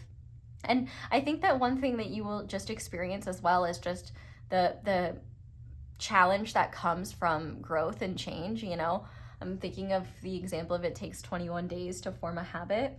So, you know, I think you are going to be experiencing that challenge of cementing new habits and trying new things. But you also might find that in the process of these changes, if there's anyone that's in your life currently that is really attached to the old version of you, you might find that they don't get your vision, that they don't think that you can do it, or don't believe that that's what you really want. They might think it's just a phase. It's not just a phase. I mean, and let's be real too, like even if this new cycle of growth is just a phase, like it's necessary for your development and necessary for you to experience, otherwise you wouldn't be that passionate about it. So just know that you don't need anyone's permission to grow and change. You might find that there are people that make you feel bad about that, or try to. Let that be further fuel for your growth, because that's just someone trying to keep you small. That's just someone whose limited mindset can't see the expansiveness of you and the expansiveness of them, quite truthfully. They're probably really locked into their own ideas of themselves and believe that they can't change. So I think that, you know, there's going to be a recurring theme for you of resistance, first embracing the changes you're experiencing, and how by embracing, things flow more easily, and by resisting, things feel a lot harder. I think you'll find too that there's just this recurring theme of when you listen to like the internal tension that you have and what like your inner signals are trying to tell you, I think you'll realize like you're not as fragmented as you believe yourself to be. These internal signals are not a bad thing, even though they might not feel the best. They're just a form of navigation that are helping you stay on the right path. Well, the right path is the path that's right for you, right? And I think you're just going to kind of realize like there's just going to be this recurring theme of having to fight against your preconceived notions in order to follow the change that you feel called to make. And then as you move through it, realizing the freedom that comes from that and the liberation that comes from that. I feel like there is tension in changes, and sometimes the most impactful changes you'll make will be the most challenging to implement, but those are the ones that are most important anyway. And don't forget that like it's okay if you miss a day, it's okay if you mess up. Just keep going, just do your best and honor that. And pay attention to anyone that might want to compete with you. Maybe that's a good thing. Maybe it can be motivation for you, unless it reaches an unhealthy level. But if you don't like that sort of energy, I'm not a big fan of that personally. Then, you know, maybe pay attention to that and set some boundaries, or just be cautious about who you tell what. Because, I don't know, psyches are weird. People's insecurities make them do weird things. Anyway. Anything else for this recurring theme? Definitely, you might be, there might be a theme of you feeling like, I keep hearing the word foreigner, like a foreigner in your own body, like a foreigner in your own mind. as you move towards these changes, and like you're definitely gonna experience tension with that. But when you keep things the same, I feel like you'll feel worse, and you'll just be like, oh, this isn't me. It's like wearing clothes that don't fit you right, or clothes that are uncomfortable. It's just like, I don't care if this looked great on me last season. Like, this is just not the vibe anymore. I need to change it up.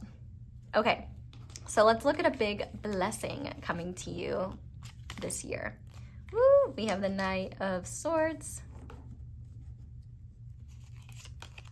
We have grace and sweetness. The pursuit of perfection, then, is the pursuit of sweetness and light. And we have time to reflect.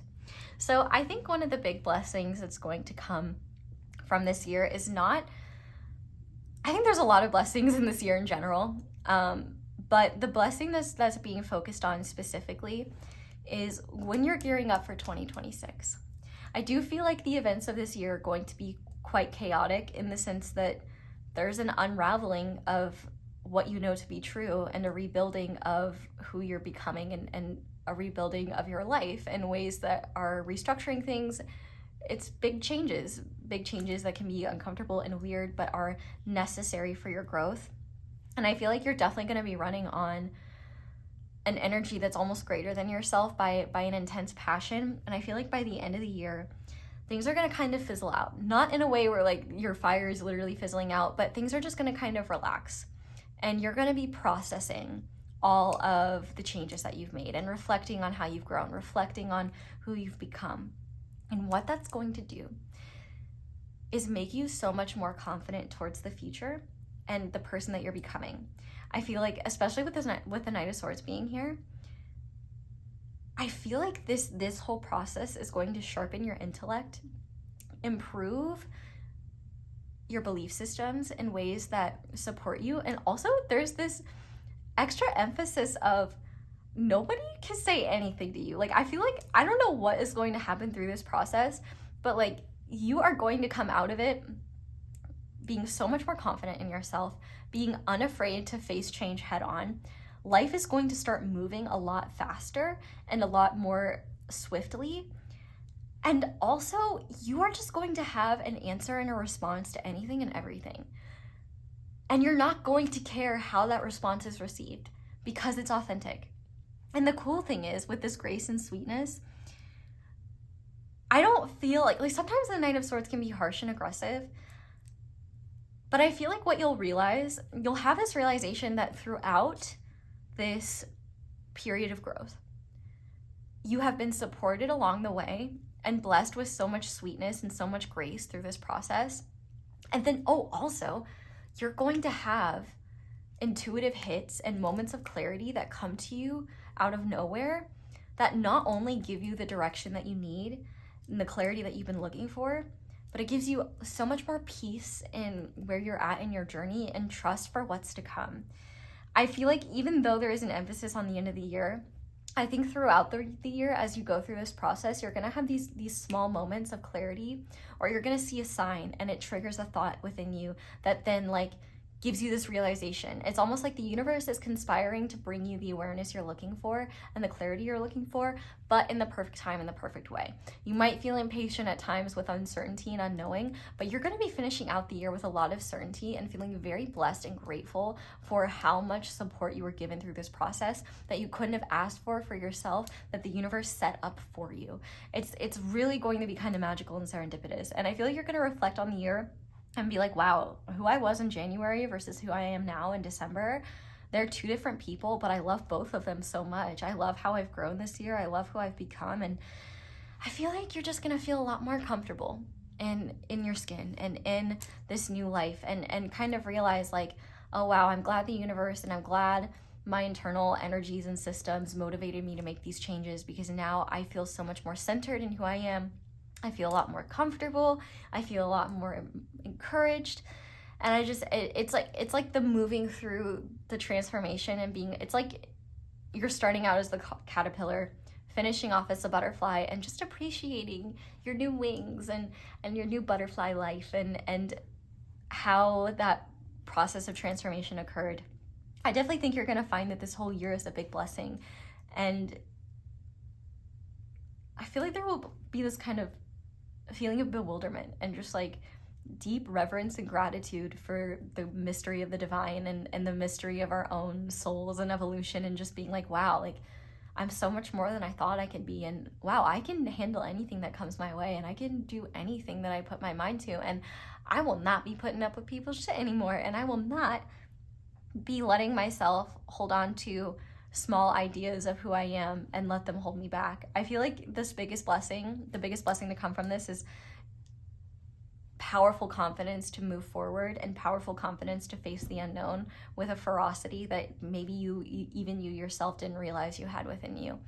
That will, as a result, not only make you softer in some ways, but also make you stronger in others, which I think it takes strength to be soft. But I think you'll just find that through this process, there's so much more magic in the cultivation of self and in the co-creation with the universe that you were not aware of before, that will just give you a lot more confidence heading into 2026. And I feel like 2026, not to go a year ahead, but to go a year ahead, I feel like you're going to be moving into 2026 with a lot of clarity, like a very specific vision and a knowingness of where you're headed that you're not going to deviate from. You're definitely building a lot of trust in yourself, and you've definitely building a lot of healthy boundaries as well. I love that for you. Okay, so now we are going to switch gears, and I'm going to give you the opportunity to ask specific questions about this upcoming year. So I'm going to pull 3 different cards, and they're going to be face down. So you can ask up to 3 questions. You can, if you want to write your questions down, feel free to do so. I'm going to go ahead and shuffle these. I'm going to leave them face down, and I'll continue to explain in a second. So, Spirit, what is the answer to the first question pile 3 has? What is the answer to the second question pile 3 has? I didn't look at it, I promise, but it did flip over. And what is the answer to third question pile 3 has? Okay. These both came out together. So if you haven't figured out your questions yet, that's fine. If you need to pause the video, you can ask one question, you can ask more than one, but essentially if you want to just do questions 1, 2, 3 and go 1, 2, 3 from left to right, you can do that, or you can assign, like you can, okay, for my question 1, look at the 3 cards and say which card do I feel most drawn to for question 1? Which card do I feel most drawn to for question 2? I hope that makes sense. And these questions, I guess just trust yourself in terms of what questions you want to ask. If the answer doesn't make any sense, then trust that maybe that question isn't ready to be answered yet. But we're going to start with the left card that I first shuffled. So the answer to the question that you assigned to the left card is speak it into existence, which is crazy because this also came out in another group in this spot. So I feel like whatever you're asking about for this card, the universe is really saying it can absolutely happen. Just believe in it and start speaking it and start believing it's already real. Talk about it like it's already here, and talk about it like it is already here. You're just waiting for the universe to catch up with it. Like, you know, your manifestation, what you want to be real, you can speak it into existence right now. And all you have to do is trust that the earth is catching up at the speed of earth, which is slower, but having faith in that and trust in that. For the center, the answer to the center card, the center question, the question that you assigned to the center card, that's the word, we have visualize your desire. Wow, okay. So definitely a lot here about just cultivating more focus on what you're creating. I'm hearing believing is seeing. So visualize what you're trying to create, visualize the person you're trying to become, visualize whatever the answer to your question is. And if you had a specific desire for a certain answer to this question, then visualize that answer being the truth. And it will be. So for the right cards, the answer, if you assigned a question to the right cards, are beyond a doubt and a block exists. So this is a yes, and in terms of this is definitely happening, but there's a current blockage. All three cards here seem to be yes, but the first two seem to be yeses dependent on you trusting and continuing to create and cultivate that manifestation and believing in it. And then this third question seems to be like, yes, this is definitely happening, but there's a blockage that's needing to be released. And I very much believe that this process that you're going through is going to unblock it naturally. But I'll just ask really quickly, is there anything that pile 3 needs to do to remove this blockage? Stand in your power. So yeah, I definitely think that if you just face whatever is happening head on, the blockage will be released. And if you don't know how to release the blockage, then trust that there is a natural process of resolution that will unblock it for you. And you don't even have to be conscious of that process. But we are going to go ahead and finish off with a guidance card for you that is guidance for going into 2025. I almost said 2024. Or if you're already in 2025, hello from the past. Just guidance for you now at this time. So, Spirit, what guidance do you have for pile 3 when it comes to their journey moving into 2025? What do they need to know at this time? So we have the Silver Siren.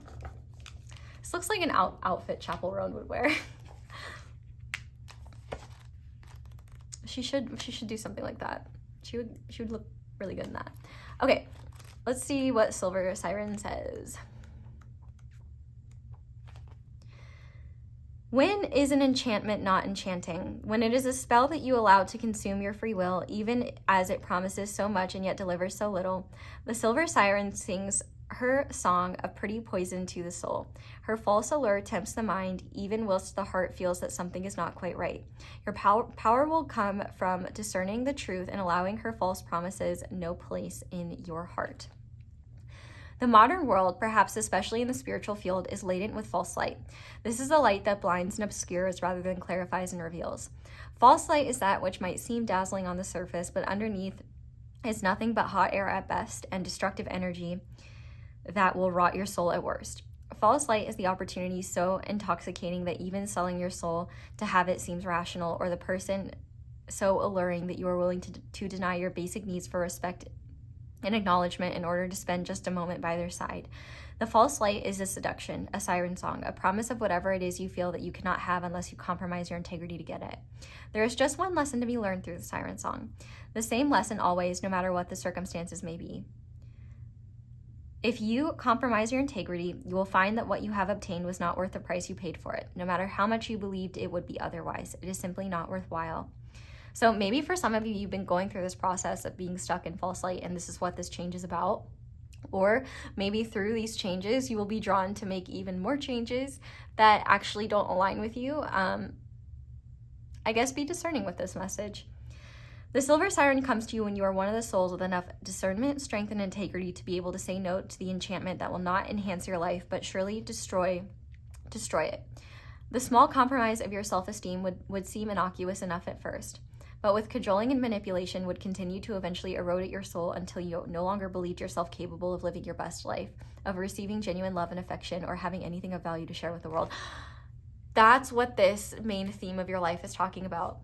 As you go through these changes and as you are open-minded, you are going to find that there are authentic things that you are drawn to and things that seem dazzling that you might be drawn to, but then you get kind of like red flags or sirens going off in your head, like, oh, I don't think this is part of it. And you have kind of the opportunity to say no and fight against that. To disempower false light, you must stay true to what your heart says, no matter how much you may fear you'll regret it later on. Simply say no to that which is unworthy, to that which does not hold the truth of love within. Even if by all appearances a person declares they are utterly enlightened and only interested in your highest good. I think immediately if someone calls themselves enlightened, that's a Oh, it's a red flag in my book. Peace and love.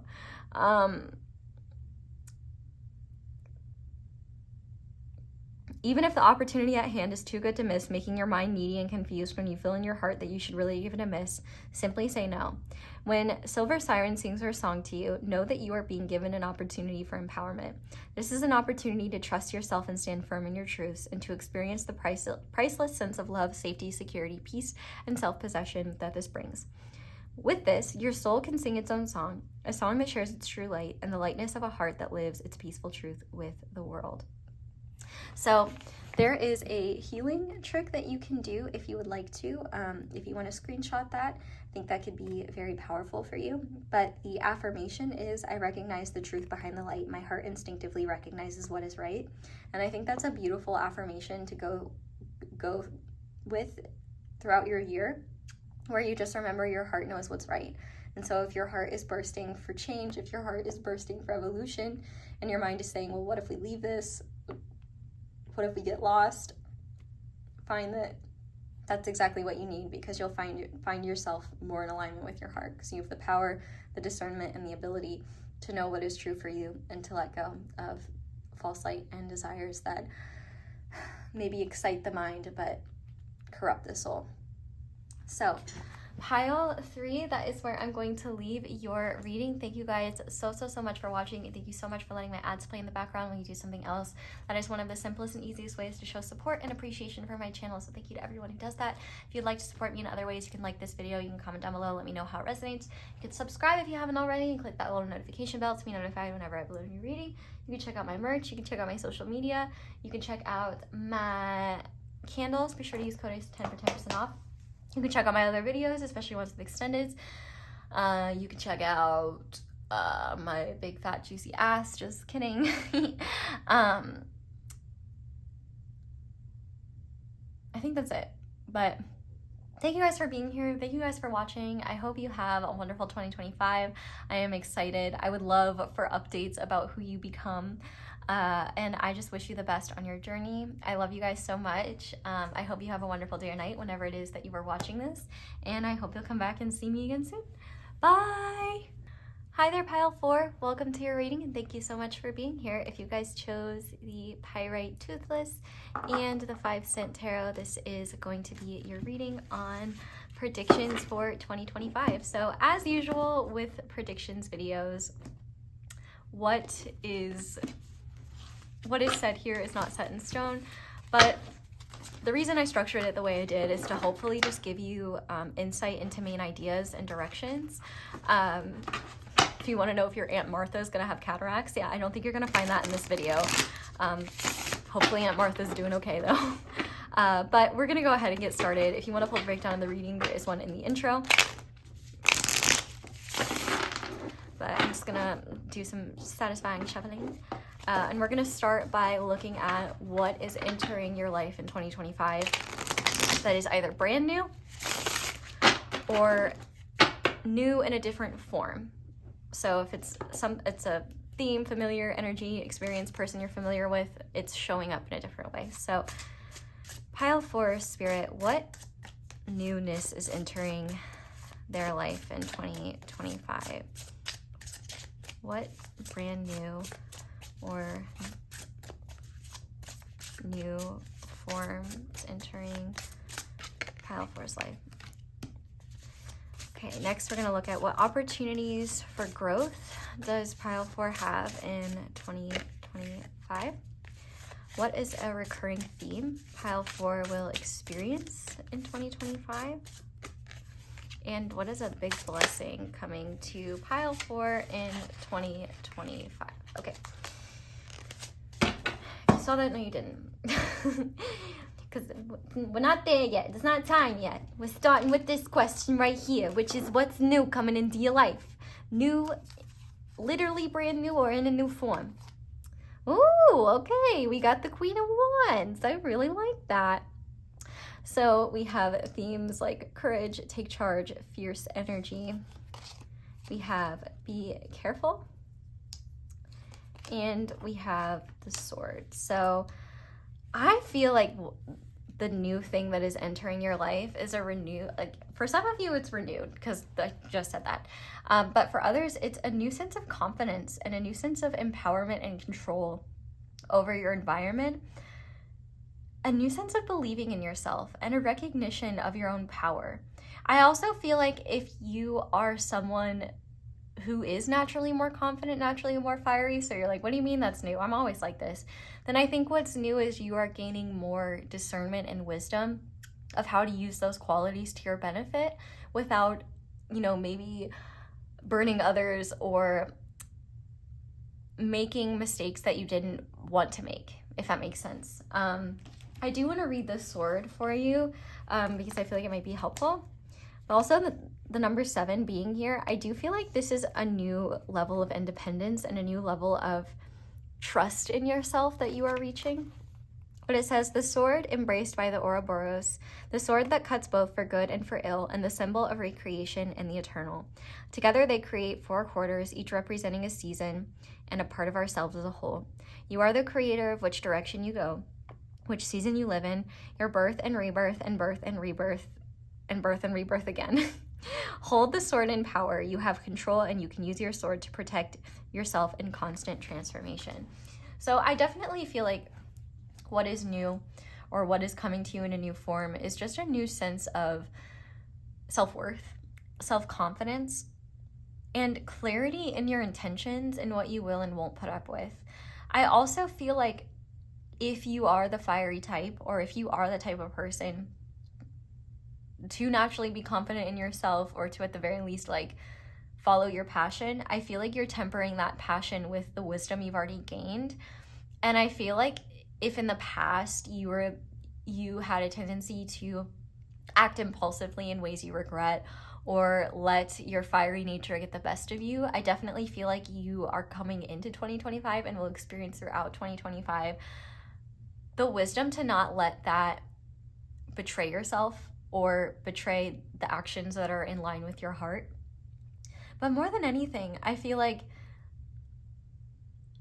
if you are the type that's really cautious, almost to the degree where you don't really allow yourself to live, I feel like you're not letting caution go to the wind, but you are at the very least giving yourself the support and trust that you can face what comes your way, and also the courage to face whatever comes your way with a knowingness that whatever does happen, you've got yourself and you can handle it. Now, one thing that might be new, so I just heard the words glow up. So for some of you, you might experience a massive glow up in 2025, whether it's physically, energetically, all of the above. And when we are in our light, when we do feel good about ourselves, that is a very attractive energy. And so I do feel like you are going to be attracting a lot of things in 2025, and that might be new for you. You might have not experienced that before, or you might have not experienced so many people giving you the time of day, or so many opportunities coming your way that you didn't anticipate. And I feel like one thing that will be new for you is having to have the discernment of what you will let in and what you will not. In the sense that if you're not used to having a lot of people come your way, a lot of energies come your way, a lot of opportunities come your way, you might be used to just saying yes or accepting whatever has come your way before. And now you'll realize it's not even physically possible for you to say yes to everything that comes your way, and you're not meant to. I feel like one new thing for you will be learning the wisdom to say yes to what is meant for you, and say no to what doesn't fulfill you, to who you don't want to let in, what you don't want to invest your time and energy in. Because you're just, think of it like a moth to a flame. Like, you are the flame, and you're going to be attracting a lot of moths. Like everything, like when you are in an attractive energy, which you are, and I don't mean attractive and like physically attractive, it could be, but you can be physically attractive and have the energy of a rodent with diarrhea. We see it all the time. I know you're thinking of someone right now. I know you are. So it doesn't matter how physically attractive you are. If you have the energy of rotten garbage. Like, you're probably not going to be that attractive except to people who don't really sense energy and are just mesmerized by appearances. So for you, and that's another thing, is like, you don't have to be physically attractive to be super attractive. And I feel like in this case, you're stepping into your self-worth this year in a way that makes you highly attractive to everything. And so you're going to have this experience where you have to be cautious and not just let everyone in and accept their presence just because they want to be there. I feel like, you know, when we change externally or when we grow, sometimes our brain doesn't catch up with us. And so in your mind, you might still be that smaller version of yourself, that version of yourself that was lucky, that was happy to say yes to whatever they could get. And now you have you have so much abundance that's coming towards you. You have to be discerning about what you say yes and no to. And it takes courage to say no. You might be afraid of saying no. You might be afraid of losing out on something. You might be afraid of what you say yes to and what you say no to. But what's beautiful about this energy is that whenever you do say yes to something that you realize was a mistake, or whenever you do say no to something that maybe you reflect and wonder, what if I had said yes to that? Well, number one, the things that you do say yes to, that you use your discernment properly with, that do work out, you're going to be happy you said yes to. And the things that you said no to, you really won't be thinking about them that much, because you will be preoccupied with other things. And anything you say yes to that you realize really isn't for you, you will have the power and ability to cut that off, cut that out, or set the proper boundaries to make sure that your time and energy is not exploited, that you are treated fairly, and that you have people in your circle and in your space that honor you and appreciate you for who you are, and not just what they find appealing about you. So there's definitely a level of empowerment that you haven't experienced before. And I think one of the things that could be potentially dangerous with this, that I feel called to warn you about, is that you may not know your own power and may harm others in ways that you never intended to, just because you don't know your own strength and your own power. And the thing is like, that's kind of one of the hard things about power, is a lot of times we don't realize that we have it. And it's like something that you have to be responsible for and learn about. You know, like, for example, being a creator, I technically have a position of power that, you know, sometimes I kind of disagree with, because I think that, you know, the viewers don't understand the power that they have. But in the perception of like my power as creator versus viewer, there is a level of power that I do wield, where, like, you know, my opinion might matter more, what I say matters more, you know, the amount of ears that I reach, you know, matters. So, like, what I say matters more. And, you know, an innocuous comment could be a lot more harmful and hurtful to someone than if just like one of their friends was saying it, you know, because of the perceived power that I might have from someone else. Like, you know, even if I wouldn't agree with that, or even if I don't realize that, and even if it's innocent, it's still something you have to learn and be aware of. So I'm just using myself as an example, but like another example would be like, you know, no, I won't go into that. I don't want the Swifties to come after me. I don't have any problems. Well, I guess I already said it. Like, you know, sometimes in Taylor Swift's music, it, like, some of the stuff is kind of disempowering, or like, she's a very powerful person, but, you know, she still has pain, she still hurts, and she still wants to write about that and express that and feel that and share that with the world. And sometimes the world just doesn't have room or space to honor that and express that. But it's really helpful for those that listen to her music and relate to it and feel heard and feel seen. But, you know, there could just be this sense of, you know, throwing a little shade at someone from her past. You know, she probably doesn't see the repercussions of what all her fans might do to that person. And like, that's a form of power that she may not recognize that she wields. But like, creators do that.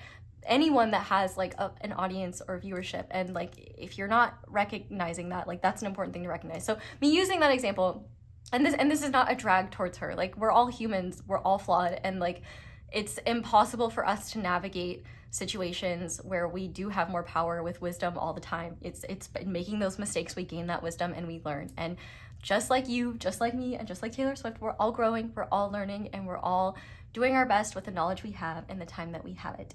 Please do not come after me, Swifties. Like, please. Anyway, your icon is allowed to be flawed, because we all are. So the point of what I'm trying to say is that you will have power that you may not recognize that you wield. That might create harm that you never intended to cause. And so even if you do, there's opportunity for forgiveness, growth, and wisdom there. But it might be really disorienting and confusing for you, because you might be like, well, what do you mean? Like, why are you giving me that much power in your life? Like, and people just do that. And when you naturally radiate a sense of power, what you say and what you do will have more power. Your words have more power. Your opinions have more power. And it's a hard, challenging line to draw between sharing your authentic truth and knowing how to temper that with how it will be received by those that view you to be in a position of power, or that you are in a position of power over. You know, the Queen of Wands has leadership qualities, and when you are a leader, you are in a position of power there. It's a fine line to draw, and it's hard. You know, I have a lot of compassion for anyone in the public eye in any way, because you're just kind of damned if you do, damned if you don't. And I feel like you might be experiencing that this year, where it doesn't really matter how hard you try to clarify a stance or be as like empathetic and gentle as possible. Sometimes it will just be too much for someone, and that's not necessarily your fault, but there's growth and learning in there, and you don't have to necessarily beat yourself up over it, but maybe just be cautious about how you go about standing up for yourself and how you go about setting boundaries, because I feel in your heart that you never want to actually hurt someone, and it might be really hurtful for you to realize that like you would do something like that, and it might make you feel less confident in yourself and less confident in the choices that you make. And I feel like what's really coming through here is that's not the point of what this newfound power, this newly accepted power, this new energetic glow up is about. It's about you recognizing that it's okay to mess up, it's okay to make mistakes, and that there's wisdom in that. And part of being a leader, part of having a lot of power, is learning to be responsible with it. And sometimes we have to fuck up and make a mistake, and you know, do the thing that we shouldn't have done in order to realize that, and that's okay. And yeah, so that's just what I have to say about that. Anyway, let's go ahead and look at opportunities for growth in 2025. So we have the High Priestess with intuition, subconscious, perception. We have Earthly. The trigger statement is, I hate my body, and the true statement is, my body is a temple. Remember that you are a spiritual being having an earthly experience. Revere your loyal, sacred body. And we also have Shadow Work and the Star of the Show. So once again, that is affirming your light and just how magnetic and attractive you're going to be. But I feel like a huge opportunity for growth in this upcoming year is learning to embrace the vessel that your soul is in. Because I feel like because like I said, this glow up could be physical, but I feel like more than anything, even if you have a physical glow up, it's energetic in nature, because you're believing in yourself more, you're feeling good about yourself, like you just have this magnetic, attractive aura in the year 2025. And in that process, you are going to come face to face with the blockages within you that stop you from trusting yourself, because, you know, in all this new sense of like, oh, I have control, oh, I have power. Okay, now I have to learn how to trust myself, to trust my intuition, to grow. And a big thing is that our intuition communicates to us through our body. So if you're disconnected from your body, if you have a hard time being grounded, being in your body, or being on this planet, it might be harder for you to read the signals that your intuition is trying to tell you. You know, I always say, like, anxiety screams, intuition whispers. And in that, sometimes we can understand our intuition more based on signals our body's giving us, like a gut feeling, or paying attention to how our body responds to one thing versus the other. I find that intuition is a very feeling thing for me. But also, if you're not comfortable in your body, it's really hard to be here. It's really hard to be present. It's really hard to listen to your body's signals and know when you need rest or when you need time to decompress. And I feel like you're really going to be working through some concepts this year. One of them being a lack of trust in yourself and a lack of trust in your intuition. Especially if you're the type of person who experiences a lot, intuitively feeling like you should do something and then ignoring that because you don't have enough evidence, and then you get the evidence that you should have listened to your intuition, and you're like kicking yourself because you wish you had just listened to your intuition and not gone through that process anyway. But also, I think that there could be some resentment of being on this planet, of being in a body. Trust me, I get it.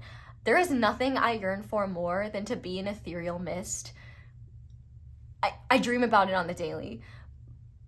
But fortunately and unfortunately, you and I are having human experiences in our, I used to call them meat sacks, and I feel bad about that because, like, the body is objectively very cool, and there's a lot of gifts that our bodies have for us.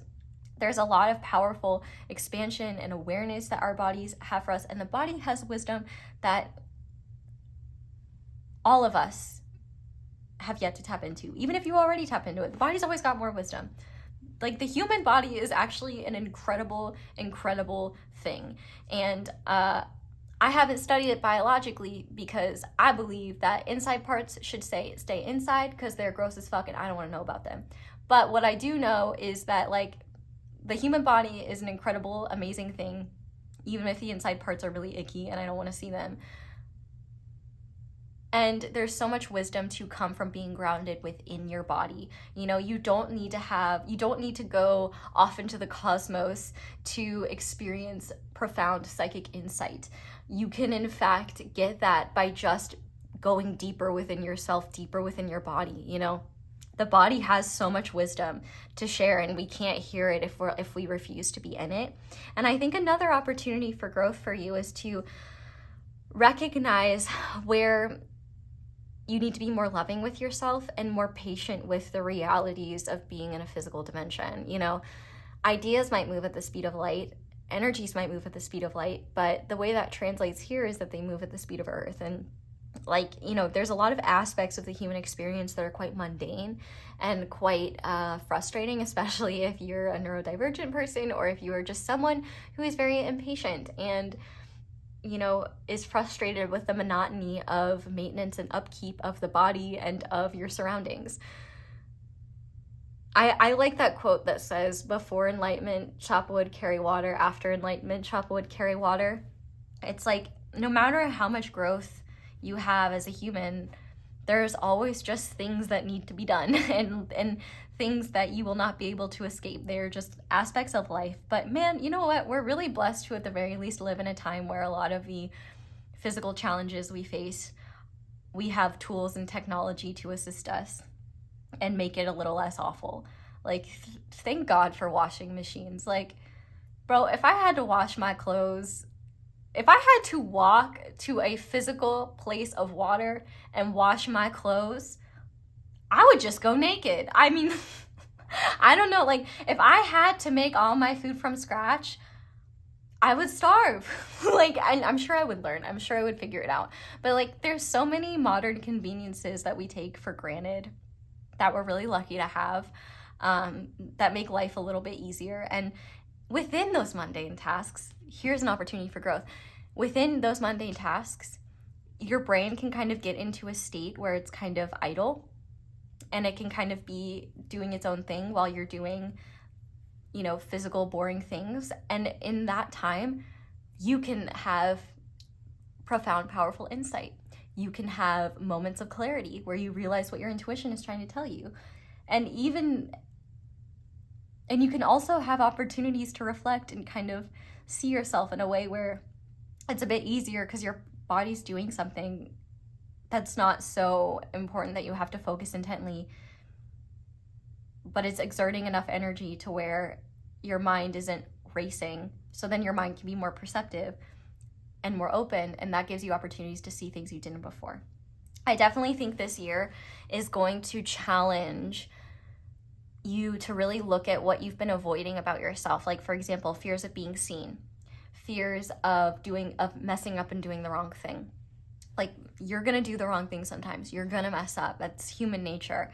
And when you are in a leadership position or a position of power, that can be really hard because sometimes people don't have grace for that and have unrealistic expectations.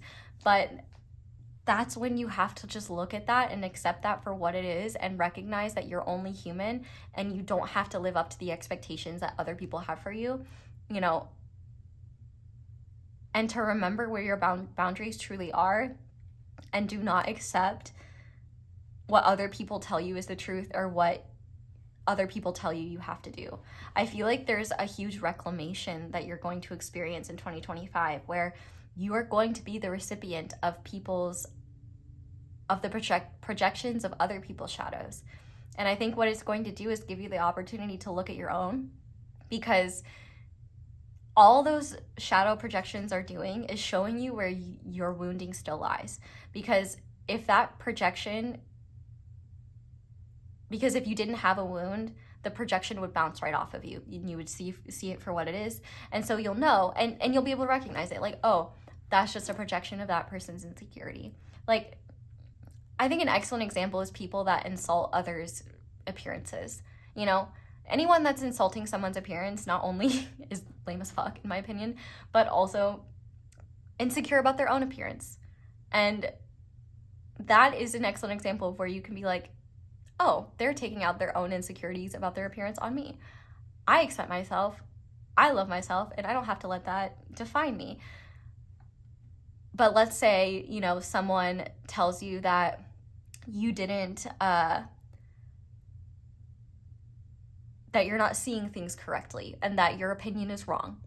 You know, if you feel deep down, if you're afraid that what you see is wrong, and if you're deep down have this wound that by being wrong, you're a bad person, you're an invalid person, you're wrong, that's really going to bother you, right? And so that would be an example of where you can go, oh, okay, I can look, this bothers me, so there's something within me that needs to be addressed. There's some sort of wounding that I haven't looked at that could be resolved here. And you'll know when it's resolved, because the next time someone tries to fling shit over to your side of the pond,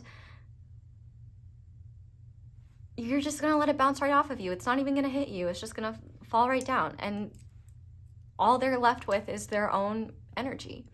I feel like there's the big opportunity for growth is for you to discern truth from projection, and to discern what is yours and what is not yours.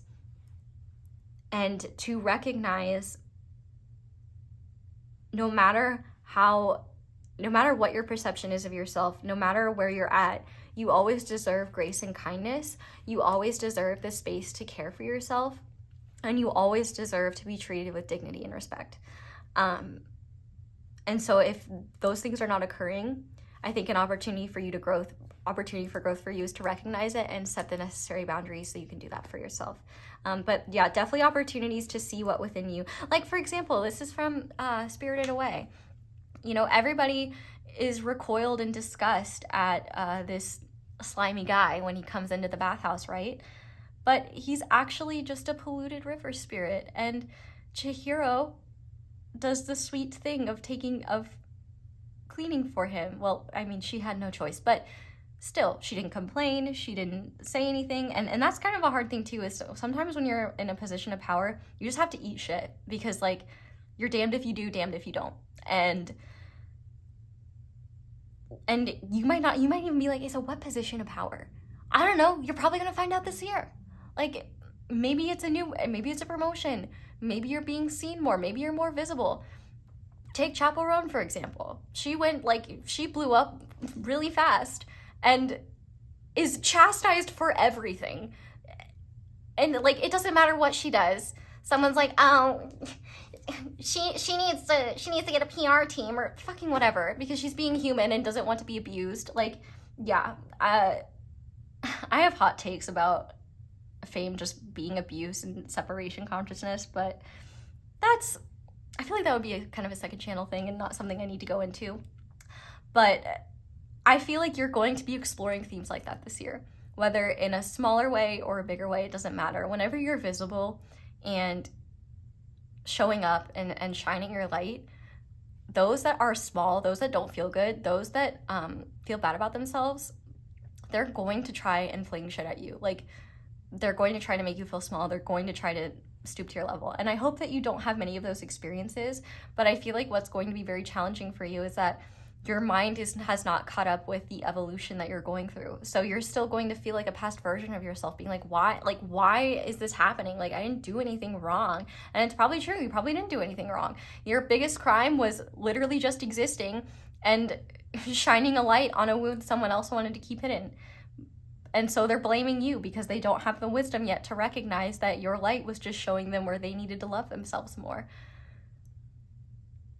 And so in the inverse, you have the opportunity to do the same. When people do fling shit at you, and if it sticks, see, okay, what's going on within me that is allowing this projection to enter my reality? And that's where you can be like, oh, okay, like, here's where I need to look. Here's where I need to be gentle with myself. And that is another, and once again, an excellent example of how your body will communicate that for you. Because if someone, projects onto you and you have no wounding around it, you're not even going to feel it. You're just like, okay. It might even be funny. It can be quite funny. But if they project and it hurts, that's where you're like, okay, there's something within me that needs looked at, needs love, needs some nourishment. So that's an opportunity for growth. Let's look at a recurring theme that you're going to experience this year. If I can get the quads off the table. Wow, okay, we have the power. I said the power instead of the tower, okay. Definitely powerful. So we have upheaval, disruption, awakening. We have I am confident and independent. So this is beautiful. Like, I know that some people are afraid of the tower, but I just really think that a recurring theme for you is that there are just going to be life-altering shifts that you're experiencing, where they may come from you just standing in your power, or you may gain more power from these tower experiences happening, where you just step into your power more. I feel like there's just a fundamental shift of how you live your life and what you're willing and not willing to put up with. This is very much fuck it, we ball energy, in the sense that, like, I feel like you're going to gain more confidence in yourself as you feel the fear and do something anyway. You're going to gain more confidence in yourself as you are willing to take the risks of saying yes or no to something. And also, I think you're going to realize you are more than capable of handling what comes your way, and you don't need anyone's approval to live your life in the way that is authentic to you. I feel like you're going to trust yourself more, and whatever challenges you experience, you're going to move through like so powerfully and just with so much wisdom. And it's not about how you handle it. It's about what you learn from how you handled it, and recognizing that, like, you have so much more power than you realize. And a lot of that just comes with trusting yourself and being confident in your worth and confident in your ability to make things happen, your ability to say yes or no, your ability to light up a room, and your ability to create what you want to see in this world. I definitely think that you're going to be feeling a lot more comfortable in your own leadership abilities and your own abilities to take risks and do things that make you uncomfortable. And also to handle unforeseen challenges or changes that might come your way and realize you can handle it. Like, this is bad bitch energy, and bad bitch is gender neutral. It doesn't matter who you are a bad bitch, and you're just gonna have to accept it. Okay, let's look at a big blessing coming to you this year. So for that, yes, we have judgment, awakening, epiphany, calling. We have Amaryllis, determination and creative achievement. You can't use up creativity. The more you use, the more you have, and help is coming. So I think your life is shifting in a very powerful way. For some of you, I mean, Judgment can literally talk about fame, and I've been talking about that a lot in this reading. And like, as someone who's not famous but has an experience with like just being on a platform, being in a public eye, and in general, you know, when I start talking about those things, it's probably because it's relevant for you to know and understand. So there is, I mean, determination and creative achievement. It seems like you could be achieving something quite significant, and it seems like you might be getting a break, like a big break, or getting the help you need to make your creative achievements come to life, or share your creative achievements with the world, share your creativity with the world in the way that helps you achieve. But also, I think that there's a powerful form of rebirth coming where you are realizing that, like, I just heard the words now or never. Like, you need to live for yourself now. You need, like, I feel like a big blessing is you're not going to take tomorrow for granted anymore, and you're going to recognize the power of now. Maybe that's a book you need to read, Eckhart Tolle, Power of Now. But also, I feel like you're going to realize that part of actualizing your dreams is being determined to keep going even when it's hard, to keep going when you're being discouraged, to keep going even when you're being torn down. Like, there is no shortage of people that have a hard time seeing others stand in their light and shine. But that only has validity if you let it stop you. And I feel like a big blessing coming to you is profound transformation that allows you to really authentically share your light with the world, share your gifts with the world, take gifts, go after opportunities, create opportunities, and also meet the right people. Be at the right time at the right place, in the right place, you know, to just be aligned in ways that propel you to further success and remind you why all your hard work was worth it. I honestly think 2025 could be a very interesting year for you. And I don't know if you're ready, but you're going to be just fine. I mean, we have 3 major arcanas here. 2025 is going to be a major year for you. I'm really excited to see what is going to happen for you. Definitely let me know, but it's going to be powerful. You are going to be profoundly changed by the experiences you have in 2025, but you're going to be changed for the better, and you're going to know yourself more. And that's one of the things. When you know who you are, nobody can tell you shit about yourself. And you know what you'll realize? Oh my God, they were so wrong in the first place. Like 97% of my fake statistic, but like 97% of criticisms or mean shit that people say about other people is literally just their own wounds projected on someone else. Like, and the more you see that, the clearer it is, and the less personally you take it, and it's just like, I hope they heal. That has been, and yeah, from one Queen of Wands to another as an Aries. You don't have to be an Aries, but I like to think of myself as the better Queen of Wands. The best response that you can have to someone that has the gall to say nasty, vile shit to you and think it's your problem is to just say, I hope you heal. Sometimes you can spice it up. You know, you can be like, wow, you sound like a really sad person. I hope you heal, or something like that. But I hope you heal. It's a great one. And shout out to Chloe Taylor, because she's the one that taught me that. And she is also an excellent example of a Queen of Wands. And you should check her out and send her love, because she's also a great reader and just a beautiful human being that deserves love, support, and kindness. So definitely check her out if you haven't. Her aesthetics are literally amazing. I wish, like, her aesthetics are on another level. And she's just such a sweet, powerful, incredible person. Okay. Meow, meow, meow, meow. Let's move into the next part of the reading. So this is the opportunity where this is a time where you have the opportunity to ask up to 3 questions. So they should be kind of in the field of yes or no questions, but there's a lot of different answers. So if you have questions outside of yes or no, feel free to ask them. But I'm going to shuffle 3 cards, and then I'm going to explain what you need to do from there. But if you want to go ahead and like pause the video and write down your questions, feel free to. But Spirit, what is the answer to first question? What's the answer to the second question? What's the answer to the third question? Okay, so we've got the answers to the questions. Now, you can either, like, let's say you have one question, you can think of the question and then pick which one you feel most drawn to. If you have 3, you can do 1, 2, 3 in order if you want to, or you can go down the list and be like, okay, my first question, I'm feeling drawn to the center card for the first question. Second question, I'm feeling drawn to the left card. Do it how it works for you. Hopefully that's not too confusing.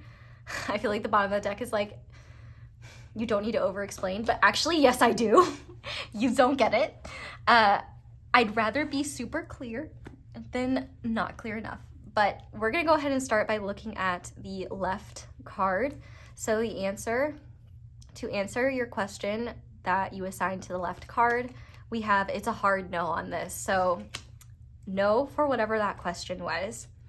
The second, the center card, the answer to the question you assigned the center card is cut through to find clarity. So I definitely feel like whatever the answer is, it's something, well, you'll be getting your powerful sword of truth.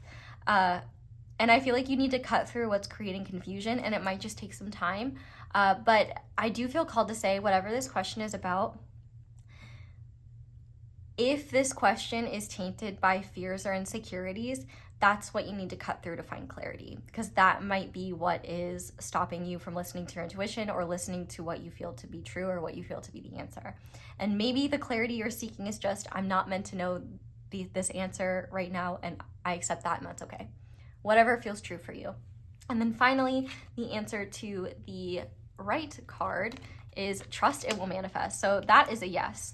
So we have a no, we have a ambiguous answer that is based on what the truth is for you, coming from a place of clarity.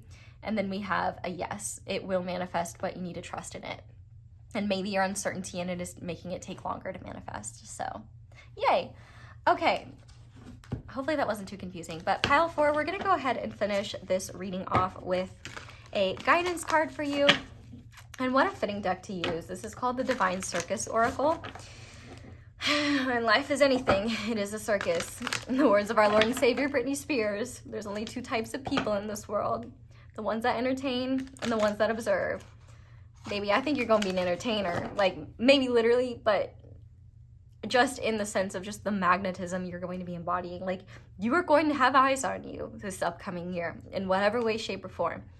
And whether it's just locally, whether it's internationally, and you're gonna be fine. Trust in your bad bitchery. Okay, pile 4, Spirit, what guidance do you have for pile 4 when it comes to 2025 and their experiences? Okay, we have Steampunk Priestess. And another 7. So 7s are an important number for you, and 7s are a number of spiritual growth, independence. So 777 might be a significant number for you this year, or might follow you around. 1, 2, 3, trust in what you see. 4, 5, 6, the truths behind the tricks. 7, 8, 9, clarity divine. You shall see what you need to see. At the perfect moment it shall be. Appearances can deceive. When the time is right, incisive intuition slices through the illusion and the truth hits you between the eyes. So that could also be answering cut through to find clarity. That is the perception of reality behind the illusion. You know it when you experience it, and you know that you have to trust in what you see. So give yourself permission to acknowledge and accept the power of those insights. Don't talk yourself out of the truth. Intuition might only last for a second, yet it can change the way you look at things forever, setting you on a more authentic course and allowing for changes to take place that you might have previously believed were impossible. When the Steampunk Priestess comes to you, there is more to something or someone than initially meets the eye. You might need to look closer to understand what is happening, or to trust in what you are already perceiving, even if a part of you doubts it, because the truth of the matter in such cases would be so at odds with superficial appearances. She reminds you to trust your insight, no matter how startling, surprising, or shocking that intuitive hit might be. An excellent example of how you're going to have the opportunity to grow in terms of trusting your intuition more. She also brings the reminder to get focused on what matters to you, that Then you won't lose precious energy by worrying about what could go wrong or trying to sort something out in your head. When the time is right, even the most confusing situation is going to come into focus, and your understanding of the matter, what you need to do or not do, will be crystal clear.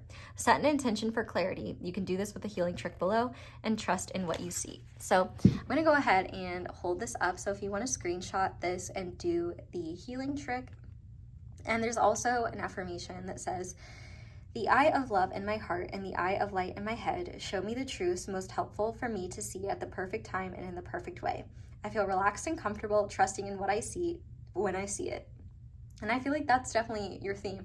The cool thing about choosing this deck, I didn't realize this when I picked it, is that all the affirmations kind of seem to be the vibe for each group's 2025. And I think you're going to have a really interesting 2025. And I think that in some ways it's going to be challenging. In other ways, it's going to be the most empowering experience, like empowering year of your life. And I think that there's also most empowering of year of your life so far.